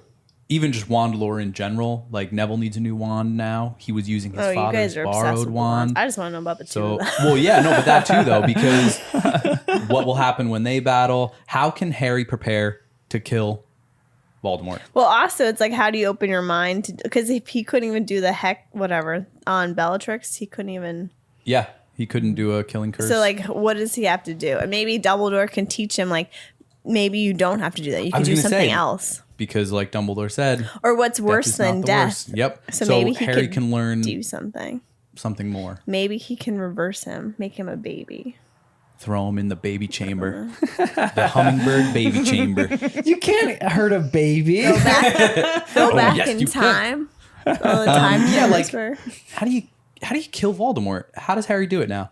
And that's what I'm wondering what this book is going to be. Because the last book would be a big old battle. So random, but Fox. What's this one? A phoenix can never die. Is Dumbledore his Voldemort part phoenix? He can never die. I'm just curious. Well, he has unicorn blood in him too, and Harry's blood. Yeah. So what is that? You were obsessed with the blood thing. Unicorn Maybe we'll blood, get answers about that. Harry's blood. He needs Fox's blood, and he's set. Wait, but that also is interesting. Just bring up the blood thing, because he has some of Harry's blood. So can he now go into his uncle and aunt's house? Voldemort. Whoa. That is a very interesting idea. He does have some of Harry's blood. Because he said part of the blood of your aunt, your mom, and you. But now... So by nature, Voldemort keeps Harry safe. Does Voldemort have the power of love surrounding him because of the sacrifice and because of the blood transfusion? No, I mean, I don't know. But something with the blood, which you were saying. It's very interesting. I'm surprised you didn't bring it up. Or I want to know more about Harry's parents. So true. I want to get a lot of background. About, like, what's Lily and Petunia? Yeah. Yeah. I just realized they're both flower names. Yeah. Nice. That's a good one. I actually never knew that. I never realized that. Yeah. I'm curious where else we're going to go. How will the world get bigger? Those are all the answers I want now. Will we go to another country? Will we make it to Egypt finally? You really want to go to Egypt? Yeah, I do. This has been mentioned since book one. Or Romania, at least. Is that on the list to travel to also? Yes, exactly. Because then we get to go on our podcast trip there after Scotland. Which I was thinking when they were taking the Hogwarts Express back, we definitely have to go to London first and take a train up to Scotland, right? Like that. When we just are have you doing to. This? Right? Absolutely. It just gotta be. Year? Next year is the year of trips for all of us. It's gonna be great. Boy, I gotta save I was up. gonna say I better start saving. Yes, you guys better. Okay. Well, we just get Patreon. You coming with? I know exactly. You You want to join support us? us on our trips? Oh, that'd be great. You could join the us. only way We'll I tell can you go. our stops, and you could join in on the fun. Do you guys understand how ghosts work now? No. A little bit, yeah. I'm confused why they want to be ghosts, but I still thought they had to die in Hogwarts. That's what I didn't understand. Like, why was Sirius going to show up there? I don't think he ever was. And the fact that Nick I'm was so sure he wasn't going to be a ghost. But then Nick openly admits he is not really familiar with death, although he's much more familiar than any human would be. But like, he kind of was like, I'm not an expert. He almost regrets his decision, it seems. Like, can ghosts ever die then? Or they're just forever? They're forever locked ghosts. in limbo. So he's like, he just knew. He's like, no, Sirius did not choose this. He moved on. He's gone. Very few wizards choose it. He even says that. Yeah, so why? Like, why did they choose it? Nick was almost hating on himself. But then it was a interesting because I was like, Harry has a point. Like, he would do anything for Harry. So, like, why wouldn't he want to be in his life? But you think the same for James and Lily too. Why did they not want to become ghosts? You could say that for anybody who truly loves someone. That doesn't make sense because it's like, okay, you're dying, and so you're like, okay, I want to be a ghost. Like while you're taking your last breath, like I don't get it.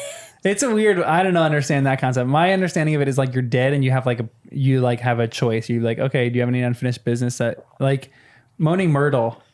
She wants to haunt this girl who killed her. So like her burning desire, she doesn't care about passing on into peace or whatever they think for death. She wants to like haunt this girl. It's her obsession. With Nick, it might be his obsession might be like joining the Nearly Headless Hunt or the headless hunt, not the nearly headless hunt, the headless hunt. So that's his obsession. That's what he wants to go back to Earth to do.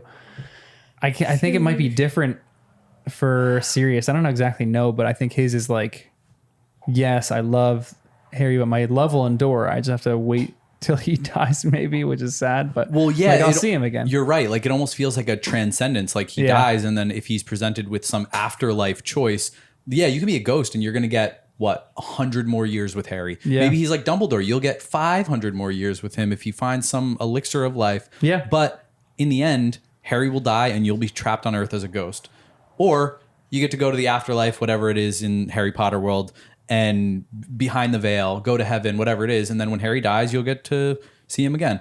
So all wizards who have left loved ones behind choose to go to the afterlife and wait. Maybe. Feels pretty intense. But that would be a way that you could kill Harry at the end of book 7 and still have a satisfying ending when he gets to be reunited with all those who have died. But I don't want that. Hope Harry lives. But after the prophecy, I'm like, ooh, it makes me think more and more there's a chance they're both going to have to die.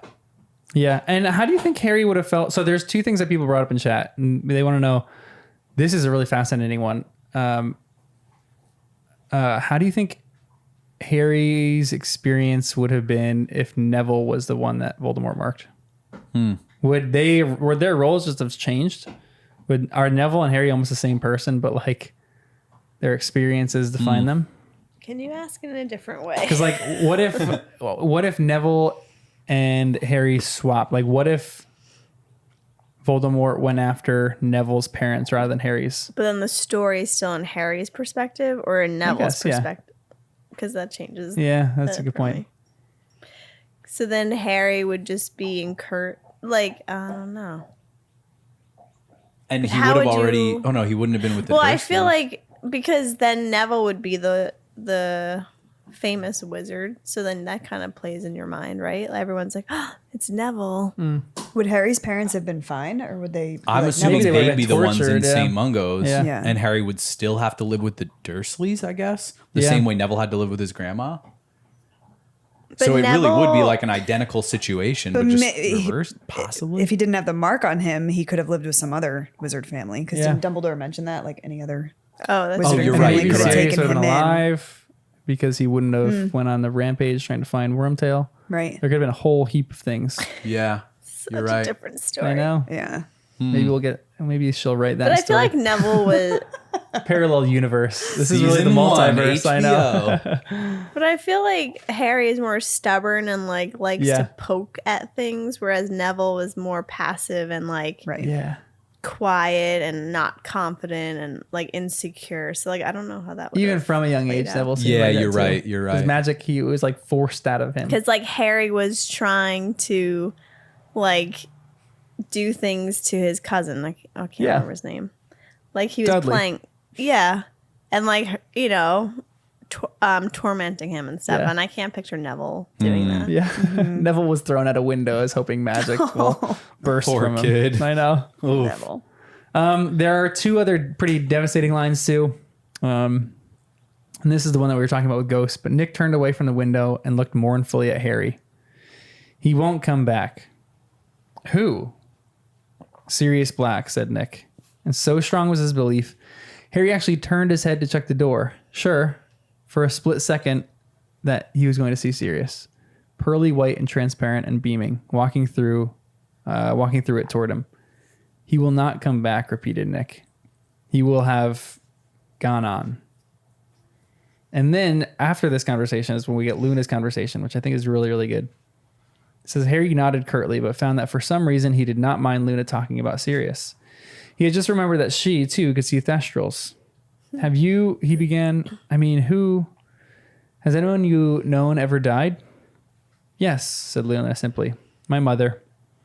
She was quite an extraordinary witch, but she did like to experiment, and one of her experiments, or one of her spells, went rather badly wrong one day. I was 9. I'm sorry, Harry mumbled. Yes, it was rather horrible, said Luna conversationally. I still feel very sad about it sometimes, but I've still got Dad. And anyway, it's not as though I'll never see Mom again, is it? Isn't it? Said Harry uncertainly. She shook her head in disbelief. Oh, come on. You heard them. just beyond the veil, didn't you? You mean in that room with the archway? They were just lurking out of sight. That's all. You heard them. Oh, Luna's the best. On a different note as well, do you think that Harry and Cho would be a good couple now? No. And would they get back together? They've experienced severe loss. They could cry together, commiserate. They have terrible communication.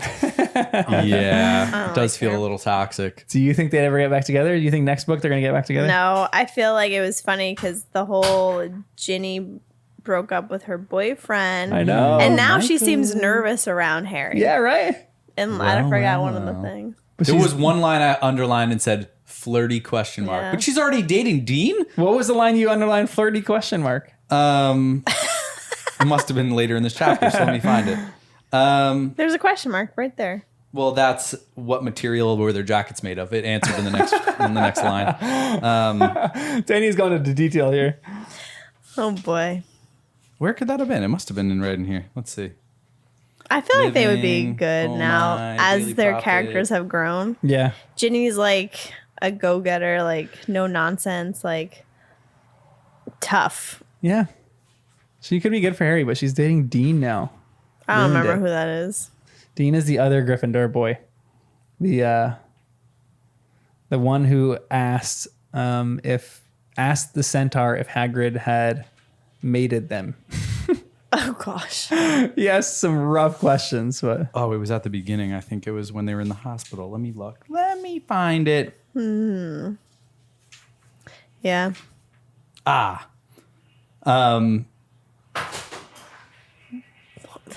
When Luna was talking about going to Sweden to look for the Crumplehorn Snorkack, and then Hermione seemed to struggle with herself for a moment, then said, "That sounds lovely." And then Ginny caught Harry's eye and looked away quickly, grinning. Yeah. So granted, they were just like laughing together, but laughing together is that's some flirty stuff right there. And like laughing together and like looking away, it's like a little crush. Because it's like an inside joke. Like they both know it's funny. Yeah. So they make eye contact and then look away giggly, but trying not to like, so it's a fine line. It might not be flirty. It also could just be, they find Luna a little ridiculous. But it was certainly playful. But Dean? That's a curveball. Didn't see that one coming. This came out of nowhere. She's like a little go Dean. guy. I know. That's why I like her, I think. Yeah. A little tomboy. Mm-hmm. Yeah, she's great. Last question in this chapter, unless you guys have anything else. This is the line. When the ticket inspector signaled to Harry, Ron, and Hermione that it was safe to walk through the magical barrier between platforms 9 and 10, however, he found a surprise waiting for him at the other side. A group of people standing there to greet him, who he had not expected at all. Harry nodded. Which is later on. Harry nodded. He somehow could not find the words to tell them what it meant to them, to see them all standing there on his side. Instead, he smiled, raised a hand in farewell, turned around, and led the way out of the station toward the sunlit street, with Uncle Vernon, Aunt Petunia, and Dudley hurrying along in his wake. How will Harry go on from this point? I mean, we asked that a bunch of different ways, but how is he going to move on from this? What's his summer experience going to be like? How is he going to come back to Hogwarts? I hope this was the turning point, and that he has new resolve. He's bringing books with him. He's going to write his letters to his friends. He's going to be responsible.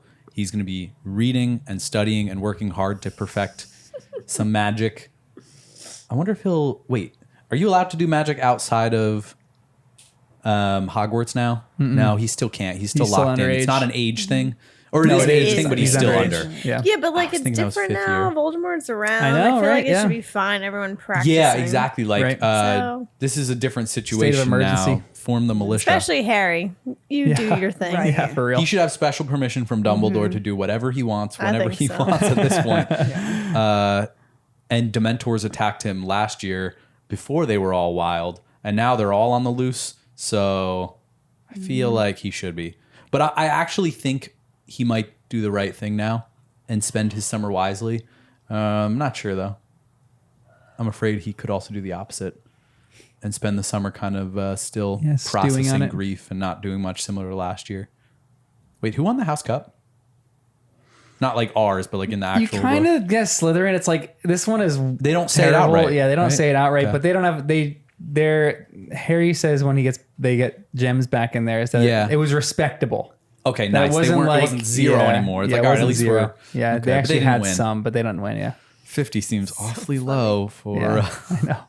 But at the same time, for alerting the whole entire wizarding world that Voldemort had come back, I'm like, we gotta go give them like 200 each. They should just outright win. Yes. Right. What do you think he's gonna do this summer? How's it gonna be? What do you think? I kind of like I was thinking around the same thing that you were thinking. So you're thinking a good direction that we're going to be like proud of Harry when we start the next book? Although I can't really picture him like studying, but it would be great if he did that, practicing, being really ready for the next year. But also it's like, why are they going back to school? I know. Doesn't that feel so weird? Like a summer, like it's like, don't worry, Voldemort won't attack in the summer. Everyone should just have like a semester, a year off. And like we're all gonna meet as the Order of the Phoenix, and we're going over things because we need everyone on board. Everyone needs to protect themselves. We need to learn how to protect Harry. We need to learn how to give him the skills. Like Tonks, Mad Eye Moody, Lupin, they just come to visit like every so often. We're gonna practice this because I'm really good at this, and you're gonna learn. Like I don't know. That's what I think should happen. Yeah. Like this should be a whole new thing. The old rules are out the window, and the Dursleys just have to let magic happen. Like, all right, and the Ministry too. Just like underage, who cares? Special circumstances. And then even on top of this, who is like they need a good defense against the dark arts teacher next year. Who is going to be their defense against the dark arts teacher? Is Dumbledore going to step into that role? He'd be amazing. He actually should. That would make the most sense. What if Snape? He lets Snape get his glory. He could do potions and... He could do both. Double up. Why would he let Snape, though? Why hasn't he already? Before? Do you think Snape would be a good defense against the dark arts? He's teaching him He'd be like the perfect person in some ways because he's experienced some. Yeah. Unless it's like a drug. Keep him away from it. He's had his struggles in the past. Relapse. He went to his meetings, and now he can't do certain spells. An Auror would be great, but who? Tonks is too young. Honestly, real Moody should teach it. Yeah. Because fake Moody did a decent enough job. I loved Lupin, but because of the werewolf thing. But maybe let him come back. Lupin was a good teacher. He was the best one, probably. Also, all these half-breeds, I'm like, I would love to learn more about them, and like, can they in their like animal form or whatever their form trump a wizard in their magic? Like, is there a way? I know we talked about this when Lupin was a werewolf thing, but like, would be interesting. Is that half-blood is distinct? What if Lupin bit Voldemort? As a werewolf, what would happen? Then Voldemort would become a werewolf. No, I know, but would that be bad or would it? That would be terrifying. Even worse. It's Twilight. Huh? Wow, you're right. What? So we get Twilight. That's a series spinoff. Yeah. I don't know. Because then he can't control. I guess it would. If he could get close enough, I'm sure he would. But that's then everyone would become werewolves. Yeah, it's worse. I don't know. Just throwing that out there. Very interesting position we're in now. And where's Wormtail? Just hanging with all those other Death Eaters, doing. Yeah, you're almost curious why he wasn't there. Is he like just too cowardly to come? Is he not really that powerful? That's like his wizard? Character. Is he back as a rat? Yeah, right. Yeah, he was there the whole time in rat mode, just like chilling. He never stepped up with his fake arm. Ooh yeah, bionics. Powerful bionic arm. All right. Any more points in this before we have? I have more than just our normal wrap up questions, so we're gonna go on for a little bit. But any other points here? We'll be quick about these. These can be rapid fire questions. Nice. Because these are some that people want to know from you guys. Did I have a face? What? Jenn Even if you didn't have a face, John knew that you were hiding the face. It didn't have to be. No, because all of a sudden he's like, don't worry, it's going to be rapid fire questions. And I was like, what did my face say? Oh. No, it's good. So. Okay, let me look. Actually, right now, let's go through the typical. Actually, hold on. Let's hold off. Let me read some of these questions to you first. Let's do these, and then we'll do the final wrap up questions. Do you think book 5 would change if Dumbledore was just truthful with Harry from the beginning, and was Dumbledore not right to not tell Harry until he did? Dumbledore kind of suggested he's not right to do it, but how would it have changed Harry's perspective through the rest of the books? Even if he told him from the beginning, from book 1. I'm not sure there would be that many books. Would have solved all their problems. Maybe. But frankly, we'll never know. And I feel like he would have just been more prepared, though. Maybe, but could it have been the opposite, where like it would have been very detrimental, would have messed with him mentally? He wouldn't have been able to like function well, or he would have been too fearful. Like, would he have risen to the occasion? Will he even rise to the occasion now? We assume so. We hope so. Even this summer, we hope he like is reinvigorated for this fight against Voldemort. But if he knew when he was 12, 13, how would that have impacted him? I tend to agree with what Dumbledore said. He might have just been more serious about life, though. Yeah, not really been a kid. No, I know. As a kid, he's like protecting his innocence in a way. Right. Mm-hmm. I don't know that he should have told him in first year or second year or third year. Maybe just the beginning of this book would have been okay. Like, he was ready. Probably, like Dumbledore said, he might have been ready earlier. But he could have also just like implied some things. Like, when you're older, there are things I want to tell you. There's a prophecy that is out there. Just like leading up. He would have went looking for that right away. I know, that's true. Well, even though... But that's fine. At least he knows, and he could like search himself instead of being so in the dark. Well, it's weird because Dumbledore said that, though. At the end of the first book, he said, Harry, ask me anything and I'll answer. Harry did. He said, I can't tell you yet. And then so annoying. when he's going through the story, at book 2, he kind of summarizes it, and Dumbledore's like, if Harry had asked me then...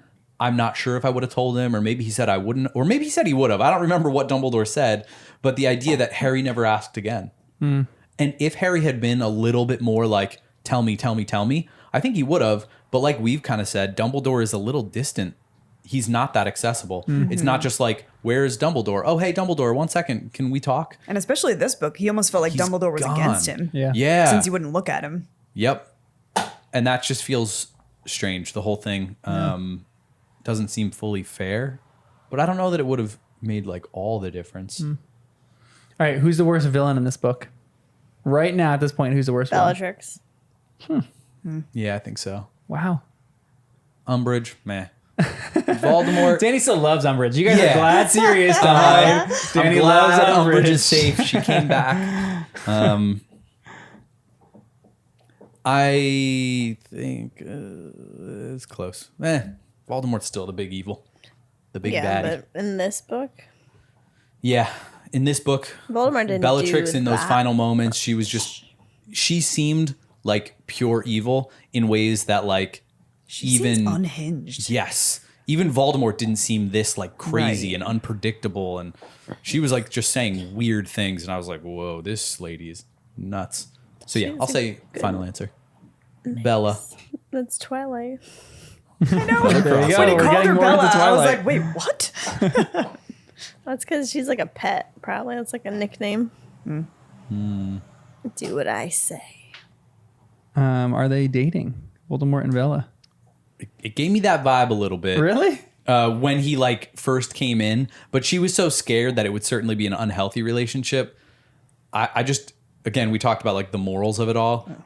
What do Death Eaters think about relationships and loyalty, and like if she's already married to Mr. Lestrange, then could she be dating someone else? Yeah, it's low on the totem pole in their morale. That's how it kind of feels like. So then I'm like, yeah, she can have multiple husbands. Some blurred lines in the Death Eater world.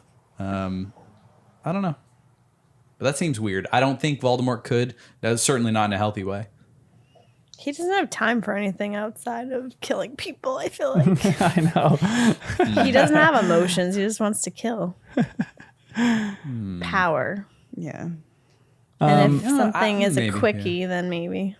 But no relationship. That might be what it is in Death Eater world. We don't know. What is, up until this point in all the books, all 5 books, I need you to rank all 5 books because you finished this book now. So like, does your ranking change? And then give me a top 5 list of your favorite characters so far.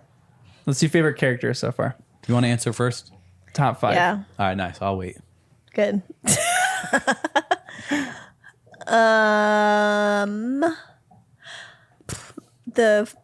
Books, characters. You Let's don't do care. Characters so far. Character. Oh gosh. Well, the kids are changing in rankings for me. Yeah. I can't rank them. I just know that Ginny has moved up for me because I'm like, oh, you're getting more of her personality. Luna is great too, and Neville. So like those 3 that were like kind of not mentioned are like moving on up. I still like Hermione a lot. Yeah, she's like the level-headed, smarty pants, and I love her. And then I like, maybe it would be like Hermione, if we're going with the kids, right? Hermione, Ginny, Ron, Luna. Did I say Neville? Yeah. Neville could be a little bit bumped Wow, is up. Harry down on your list?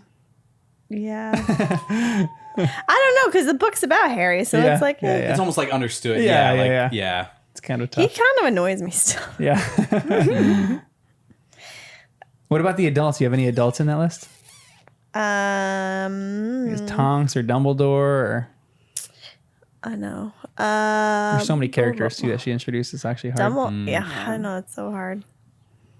Like the Order of the Phoenix. I love Lupin. And Sirius was good too, but obviously I didn't react to that. No, he was good. I guess I just like people that like help like solve problems, not create more problems. And I don't know if Sirius did that exactly. I mean, he had many flaws. Yeah, he certainly did. Yeah. My hurt came more from Harry's hurt. Yeah, so true. Yeah. The Weasleys were great. I don't know. Tonks is cool. Lupin. It's hard to choose. So tough. Hagrid was fun character. Dumbledore I just liked recently because we got more answers out of him. He was more vulnerable. I feel like he's going to be different now and maybe be more helpful and more transparent with Harry maybe in the next book. So like I'm hopeful for that. Yeah. That's perfect. I'm not really in order, more than but 5, but that was great. I can't even like because it's so hard to actually hard. rank, you know? I know. I have really to like is. process it out loud anyways. Yeah. But they all give something different to Yeah, the story. it's an impossible question, so I'm sorry, guys. I'll say even including Harry, I'm going to go Dumbledore, McGonagall, Harry, I know, I forgot someone. Hermione. Should have had you go first I'm so I going to could say think. Neville. Ooh. Those would be my top 5. And I know I left Ron out. I love Ron, but it just feels like he wasn't as big of a character. Where's Ginny? Yeah, she's not top 5 for me. She's a great character, but like she's trending up. so but fun. she's been a nobody for 3 books. And then like, or all right, she was a little bit of a role to play in there. She got them out of the Umbridge's office. Yeah, she's great. She's great in a lot of ways, but I just in like when I did my ranking in my head, it was just like the size of the character. Like Dumbledore, even though we don't get a lot of page time with him, he's just so big, and when he comes in, he's just a commanding presence. And same with McGonagall. We didn't get a lot of time with McGonagall, but she's so like comforting to me that I'm like, she's just important. Oh my gosh, she was so funny too with Umbridge. I know. This book. Yes. Yeah. So great. So great. But like it changes a lot actually. And a lot of people are trending. Like Ginny, she's definitely the trendiest character right now. Because by the end of this, I'm like, oh, Ginny's awesome. Yeah, you go from like this book, you don't really know her, and then you're like, she's the coolest. She's so great. And Fred and George too. They skyrocketed in this book. Oh yeah. Right. And Luna just appeared, and right now at the end she's here. somebody too. Yeah. Now I know what that character is. And even some of the minor characters that are in Dumbledore's army, they're really like, they're stepping up. They're starting to become like, oh, I could see if they do certain things in the next book that they would become major characters or like really, really cool. Kristen, who's your top 5? Doesn't have to be like ranked. Just No, I know. Just say all of them. I'm trying to think like who I like, not necessarily feeding into the story, because like kind of like what you said, how big they are, what they fit into the story, I would kind of have to agree slightly. And you can only answer it up until this point in the book. No, I know. But I'm also thinking like, because of my personality, because I'm like a Chandler Bing, I love Lee Jordan. He's hilarious. Like, throw him in every now and then. He's one of my favorites. He just brings such levity to any situation. It's great. I mean, I feel like I'm gonna go over 5 because I love McGonagall. I love Mrs. Weasley. We didn't get much of so true her in this book, but like, I love her. Luna, Neville, that 3, and Ginny, they like skyrocketed. What am I at? Over 5 already? You guys like didn't mention Ron, one of my favorites. No, I feel bad. I really he's do. Like not in the top 5, but for me, is he for you? He's in top 5. Yeah, easily. Yeah.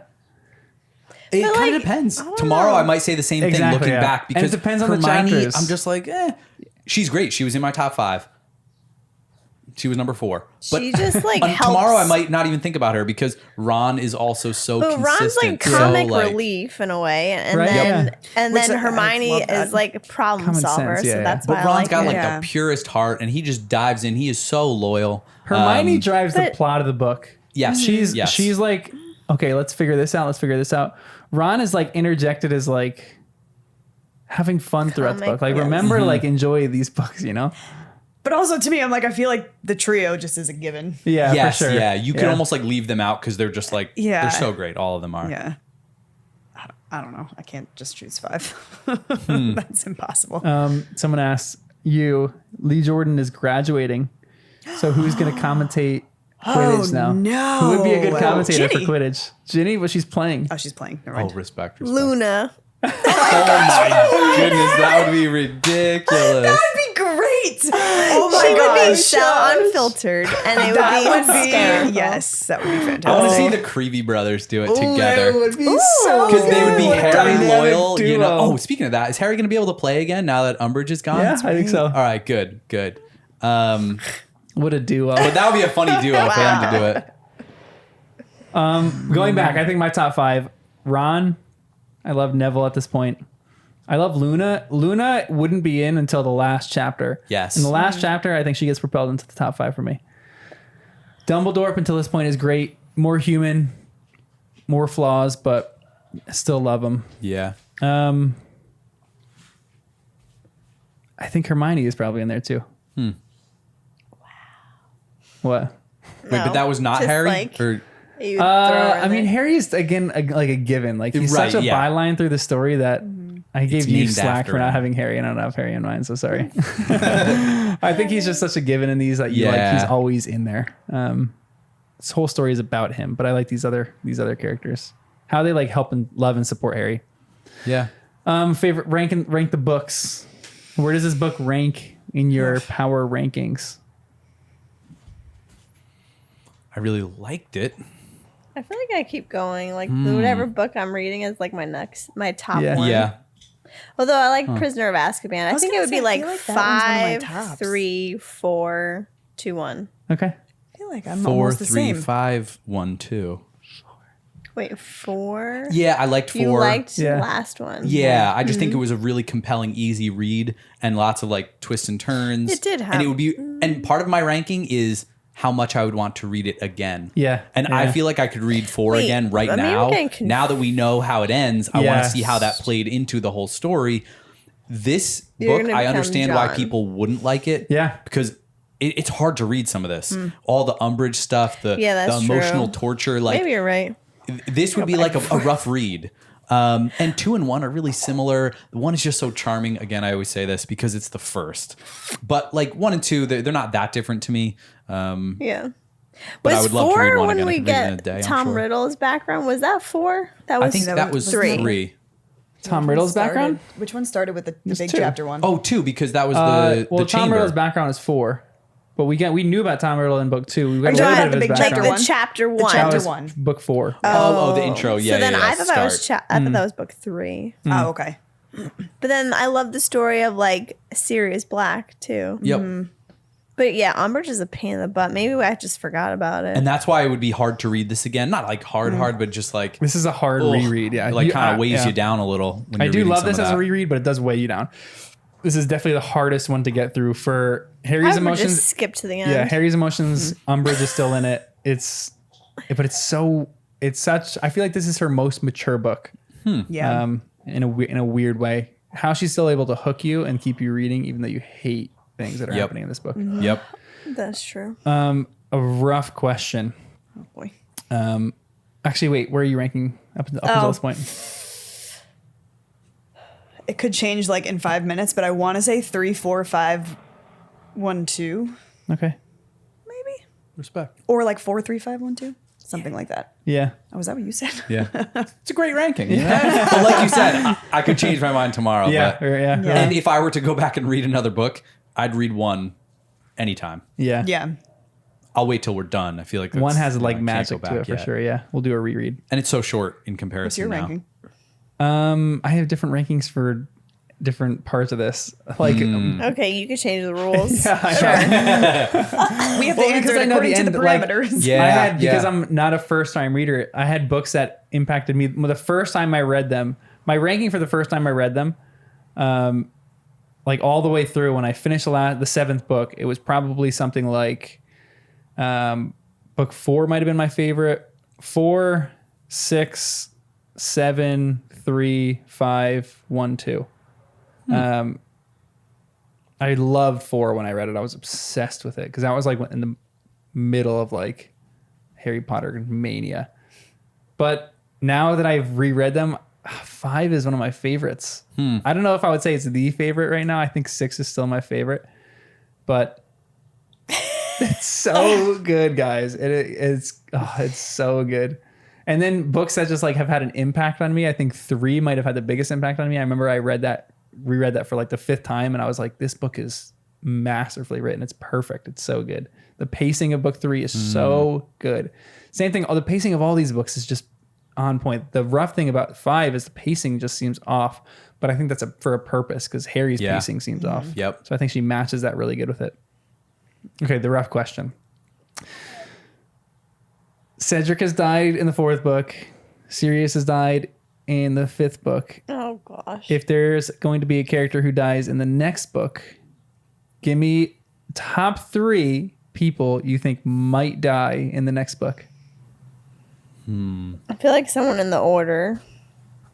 Tonks, Lupin, or Mad-Eye Moody, along with a kid. I agree with you. Yeah. Moody? Tonks, Moody, or Lupin. Because any one of them could go. You only heard that one. I was on chat. You weren't doing either rankings. But then one of the kids, that's the thing. But like, which kid would die? No, not Neville. Luna? That would be hard. Actually, it could be either one of them. That was a painful noise. Those would be... The trio? One of the trio? No. They have to stay to the end, right? Yeah, that can be a final moment or something, if at all. That's a tough one. I think more than one person will die. Well, it's a war now, I feel like. Exactly. From both sides, I think we're going to see people dying. I just don't know who and what those moments are going to be like. Ooh. Malfoy. Which Malfoy? Mrs. Malfoy. No, that wouldn't mean anything. Lucius. Be kind of nice. He's in prison right now. Maybe he dies in the prison break or something like that. Does Snape? Voldemort kill anyone for the mess up? I would Because think. people on both sides are going to die, I right? So know. like, who's going to die on Voldemort's side? Who's going to die I on could the see good him side? killing whoever he wants, whenever. Even if they were loyal to him at one point. He wouldn't kill Bellatrix, though, right? Why? Because he called her Bella? Well, I don't know. I think he actually He had a little could. She thing was going on. scared, like there would be, or maybe he doesn't kill people, but there are other consequences. What if there's a Star Wars moment where they're in a battle and Voldemort goes, "No, Harry, I am your father." That's why he's the prince. Yeah, there you go. Always have to. What, your mom had an affair with me? Yeah, we have to. It's a rule. No one heard that. What'd you say? Sorry, say it again. I said what? Lily had an affair with Voldemort? Oh boy, Yeah, maybe she's sexy. like you. And then she chose James, so that's why Voldemort's going after him. Oof. That's There's the backstory of ridiculous. revenge. Ouch, that would be tough. That'd be intense. Voldemort is much older than her. Who are people Who are people who are daddy issues untouchable that would never die? In the next book, Harry. Okay. And I think Ron and Hermione Dumbledore. too. Okay. So Ron, Harry, Hermione, Dumbledore? Maybe Dumbledore. Although, well, yeah, maybe. By the last battle, he can't be there. He has to be like locked away somewhere or like dead. How can he die of old age? Ugh. Do you think not Dumbledore? Could you imagine if he died of old age? Disgusting. He can't die of old age. Actually, I hope he does long after the books are done. But like not in the books. You know what I mean? Like he could die of old age in like 20 years or something. Who would you guys be most devastated over if that person died? Dumbledore, Hermione. I think Neville would be pretty tough, and McGonagall would be tough. Yeah. I could see McGonagall dying. Man. I forgot about her too. And what Hagrid? about Hagrid? Ugh, that would stink. Ugh. I don't want anyone to die. Yeah. Jen, before you said, who you say? Dumbledore and Hermione. Oh. Those two would be a rough. Do you think that she'd be so bold to kill one of the trio? Bellatrix? No. JK. That JK. She would kill. I mean, I've seen in other movies. I don't think she would. I'm not sure. Huh. I don't know. I wouldn't. I think she could. I feel like. Because I feel like she's been safe, and then now it's like the end of the series, so we can go wild. Yeah. I feel like some of the other Order people can definitely be killed. Almost not like throwaway, but like we like them, but not that much. So I feel like in the next book, she's going to bring some of those characters up so we like them and kill them. Tonks, Moody, Lupin. I think those would be like easy kills in a sense. Curveballs that we have mixed feelings about. Uncle Vern. Petunia. Maybe not Dudley. That seems harsh. Okay. I don't know. On another note for even this question, what do you think that there are characters that are going to be either redeemed or irredeemed or go bad? Are there any bad characters who are going to go good? Are there any good characters who are going to go bad? Give me one person each because we're going to go rapid fire. Malfoy. Remember I brought that up before. Yeah, redemption arc for Malfoy. Which Malfoy? Like the junior, because I wonder if he sees how his dad was treated when he like messed up. Wow. Harry does not treat him like someone who can be redeemed. I know. But that's such an interesting idea because imagine if like people like Harry and Dumbledore treated him like he had the potential for deep good. Yeah. But instead they always, like Harry at least always treats him like he's evil to the core. What a question. But like, what if you treated the evil people with love? You know, like truly trying to beat them with love. Like, yeah, that is so ridiculous. Of course, these teenagers can't do that. But what if they could? I know. Because that's like what we're talking about. Like, evil cannot possess love. Like, that is the great weapon, you know, and Dumbledore's kind of saying they have. So what if Harry really tries to channel that and becomes a little hippy dippy, comes back trying to love some people into turning? I would love to see that with Malfoy. Maybe even Lucius a little bit. Lucius turns good. Mrs. Malfoy stays evil. Ooh, that'd be a showdown. Oh, man. Well, only because it's like out of fear, because he didn't really go after finding Voldemort. Remember? That was said, like, you didn't come looking for me. And he's like, I will make up for it or something. And then I wonder if that changes. But almost like he wants an out. Oh, man. I don't know who else could go bad. Then good to go bad? I mean, Percy already went bad, right? Kind of. But then is he bad anymore? Because the ministry is good now. But we don't know. Is Fudge going to go bad? He's got his own little army. Well, that's the question. You say the ministry is good now, but could they still be bad? Could Voldemort infiltrate it and just completely take it over? Yeah, I'm sure there's people in there. But Voldemort has such a weird loyalty thing that being loyal to him when you won't say that you're loyal isn't really true loyalty to him. Like he would rather, or maybe, I don't know if he really would. People like Bellatrix would say that the Dark Lord would rather you get thrown in prison and never renounce him than to like be undercover or whatever Lucius was saying. You know, like it feels like he wouldn't do that. He wouldn't like infiltrate it with like the sneaky stuff as much. It feels like he wants loyalty that is spoken outright. And so far that hasn't, I don't know, I have a hard time picturing sneaky loyalty. I feel like Voldemort wants bold loyalty. What if Snape goes bad? We still don't really know where he is. Yeah, we don't even. We don't know if he's good or bad right now. He could be a double agent, I guess. I still want to believe he's good. Yeah, same. All right. This is a really, really tough question because it's going to call back everything in Harry Potter. But what has been your favorite moment so far in all of the books? In all of the books. Wow. I don't even know if I have an answer to that question, to be honest. That is such a difficult question. I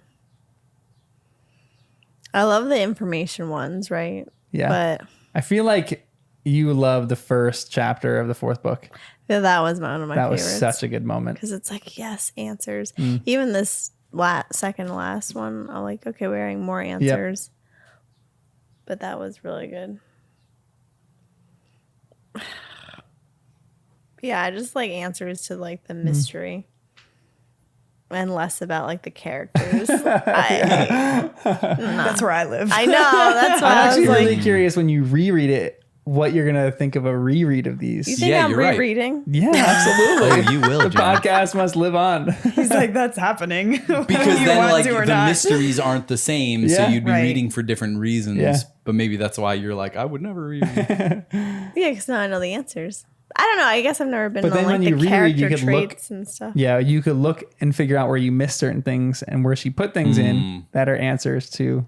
I mean, being prideful me, I figured out a few things. So. Yeah, for sure. There are no mysteries to you. Detective Jenn on the case. Just kidding. I'm not. Danny, Kristen, what are your favorites? Oh, man, it's tough. Trying to dig into the trenches here. Honestly, I think for me, maybe this shows my sad and depressed personality.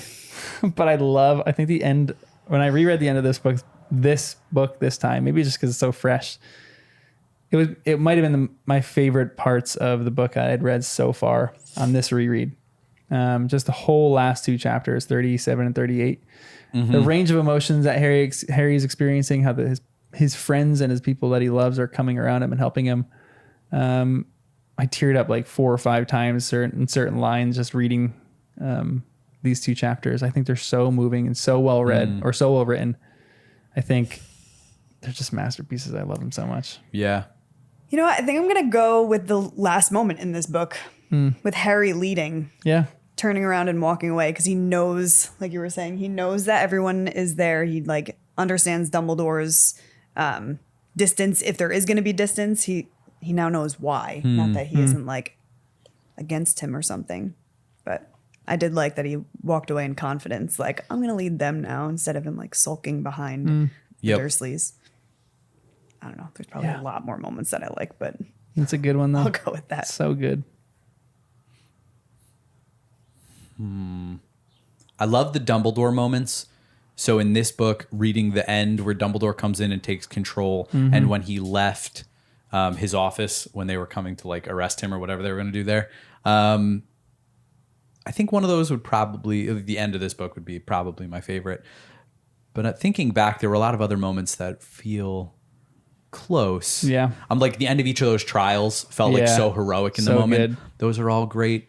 Even in the chamber. I like when he was saving Ginny. Exactly, yeah. Oh, that was great. That was really good. Now that we know who Ginny is too, we're like, it's even better. You can go back and read the second book and be like, oh, she's so cool. And I'm even thinking of just like the warm moments of like Christmas or time at the Burrow. Yeah. I love the Burrow. Those were all like just funny little moments. No, I love those. Don't affect me at all. Really? Oh. Those are some of my favorites. Just because moments. I just want answers. Yeah. I just want to go through and I want to know why. Why are you going after Harry? Why is this happening? That's all I want to know. Yep. You'll like. And that's why I'm not a reader. Reasons. That's great. No, but that's part of what makes you a reader. No. If you didn't have the mystery, I don't think you would have made it this far. Yeah. You know, it keeps you reading. It is fun why we all read different reasons. All right. The rapid fire ones, we'll do 2 because we kind of answered the favorite moment. Actually, let's just do all book stuff for this entire book, not just these chapters. Favorite moment in this whole book. Oh, okay. Favorite character in this whole book, and who wins the hot tamale of this book. Oh, of course. I love Ginny. For what? Yeah. Hot tamale? Yeah. I know. I feel like she's the best hot so tamale. Cool as a girl too, like to rise up and like. Yeah. I loved in these chapters how she was like, whoever it was that she was with, I forget. I know the boyfriend. She was like, he was sulky, so I just left him. Yeah. I was like, great. That is hot tamale. That is hot tamale material. Oh, she's like with all the guys. She just like is like one of the guys in a way, but like sexier and cute. And I don't know. I like her. I don't really remember Ginny from the movies. From the block? But I don't feel like she had the presence that I want her to have. Yeah. Like in the books, it's fine because she's like in the background, whatever. But then in the movies, I'm like, she just felt like a little bit like of a nobody. So I'm excited to see this movie and see how she feels. Let's see what they do with that. But, oh man. Favorite moment? What is it again? Favorite moment, favorite character in this book? And hot tamale, yeah. Yeah, so I did my hot tamale. So you did hot tamale. Yeah. Let's all do hot tamale together. Hot tamale, Ginny. Who's yours? I'm going with Ginny. Ginny? Umbrage for him. Yeah, I was going to say I'm going to say McGonagall, actually. Oh, I was going to say that too. Because like when she came back, I feel like she had the right sass. Hot tamale's got to have a little sass. Yeah, obviously. Yeah. Obviously. That's what gives it the spice. Him. May I offer you a cough drop, Dolores? So good. I'm going to go with McGonagall too. She's a hot tamale. But Go McGonagall. actually, Ginny is just the hottest tamale in this book. She's great. All right, favorite character? Dumbledore. Because when we ranked our characters, he was my top. He still is. In this book, we got to really meet him in a new way. I'm between Dumbledore and Hermione. Hermione's just so doing this good book? in this. Yeah. I mean, I love Dumbledore. Neville had so much growth in this book. Mm-hmm. I'm going to go with Neville. I don't know. I'll probably go with him too. Yeah. It's fantastic. My love of Neville is... That's It true. knows no I forget bounds. about him. so good.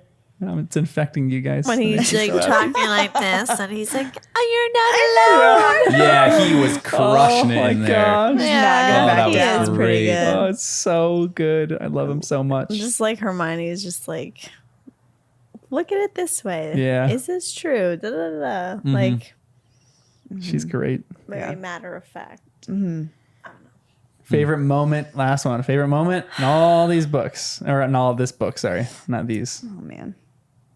In this I actually book. picked out a favorite moment for these chapters too. I What was like, I'm was your ready. favorite in these chapters? You know what my favorite moment was? When in the hospitaling. Or no. right after that when he comes out of the barrier. where were they? It was Hermione with Luna. When Ooh, Hermione, So good. So good. what did she say? Wait, Hermione with Luna or Harry with Luna? No, You Hermione. mean like on the train where she when was like... Hermione seemed to struggle with herself for a moment, Yeah. then said, "That sounds lovely." Oh. Because she's I don't growing. know It's so why, cute. because there was that like friction between the two Yes. of them the whole book. Because Hermione's like, she's ridiculous. Like she would alys You're right. kind of like go back at her. And that moment, it was like she stopped herself for a second and was like, "Okay, we can be on." It's good maturity. terms." I love that. Yeah, That's a I good don't know. I moment. thought that was a sweet moment. Yeah, for sure. All right, guys. Favorite moment. It's hard to figure, rethink through everything. And because the moments especially in this your book first are the time. ones that are my favorites so far with Yeah. Dumbledore. So like I feel like I have to say those are my favorite in this book too. But I'm just trying to think of other moments that might be like pretty great. Like Fred and George leaving Yeah, the that's school. my favorite moment. That's like pretty up Yeah, there. That was that's- great. I don't know if there were any other big time moments. I It feel was- like the yeah. kids with like the Death Eaters though, that was pretty good. Like Yeah. being able to like hold them off a little Yeah. bit, jinxing them or That They was held them off really for a hectic. long time. It was That was like incredible. a lot going on there. Yeah. even like creating the Order of the Phoenix when they were all starting, and he's like, Harry's a teacher, and getting them all like up Dumbledore's to, army? Yeah. Yeah. Oh, what did I say? You said Order of the Phoenix. That's yeah, I know not what I you meant. Yeah. Thanks. With Harry, yeah, Yep, and the kids that just was like awesome. learning, and they like wanting to learn, and they're like progressing, and he was like proud of all the Yeah. kids, That's all so his good. classmates. Harry should teach Defense Against the Dark Arts next year. He needs to learn. Honestly, more. he could. He should Yeah. teach the younger kids. Yeah, and right, Then yeah. Dumbledore can teach the older kids That'd or be something. great. I feel like the Dumbledore chapter is just a good one too. I Well, feel like, yeah, 'cause that was you get answers. Yeah. given, It's such a good I moment. guess, to me. Oh man, and during that, I'm literally going through all my notes through the book. in the trials. Right, was that when Dumbledore just like stayed super calm? I loved that moment. Oh yeah. Was that in the beginning? He just has such a command over that room. So good. Yeah, the very beginning when Harry's on trial. Such a relief when he came to life. I'm looking through like all of the notes. I'm like, oh man, even them eating at the table at the Burrow. That was a scary chapter for me. Thank goodness we escaped with only Sirius. Oh my gosh, Sorry. Sirius was the one that died. I'm going to throw this book at you. The other day I was doing something. That's his favorite moment. And somebody said, someone's like, are you serious? And I'm like, oh, I'm dead serious. And I was like, oh, dead serious. And I in my head, I was like, now, anytime someone says serious, that's what I think of. So I just thought that was that's devastating. Too soon. Too soon. But now we get to go through. Well, we're gonna watch the movie first, so we can't start the next book. But movie and then Half-Blood Prince, which is really exciting. Wow, yeah, it's so exciting. There, guys. I love the beginnings of all the books. They're just so great. The beginning of the next book is unparalleled. It is so. Oh yeah, you were saying that's right. The next 3 chapters. This is where it really gets good, guys. Guys, he's been saying that. This is where the books really start to get good. It's so true though. It feels like every chapter, right? Every like 5 chapters is just better than the last in new ways. It builds very nicely. Yes. Satisfying. The books just keep getting better and better and better and better. Oh, it's so good. But thanks for joining us on our journey of Harry Potter and the First Time Readers. Until next time.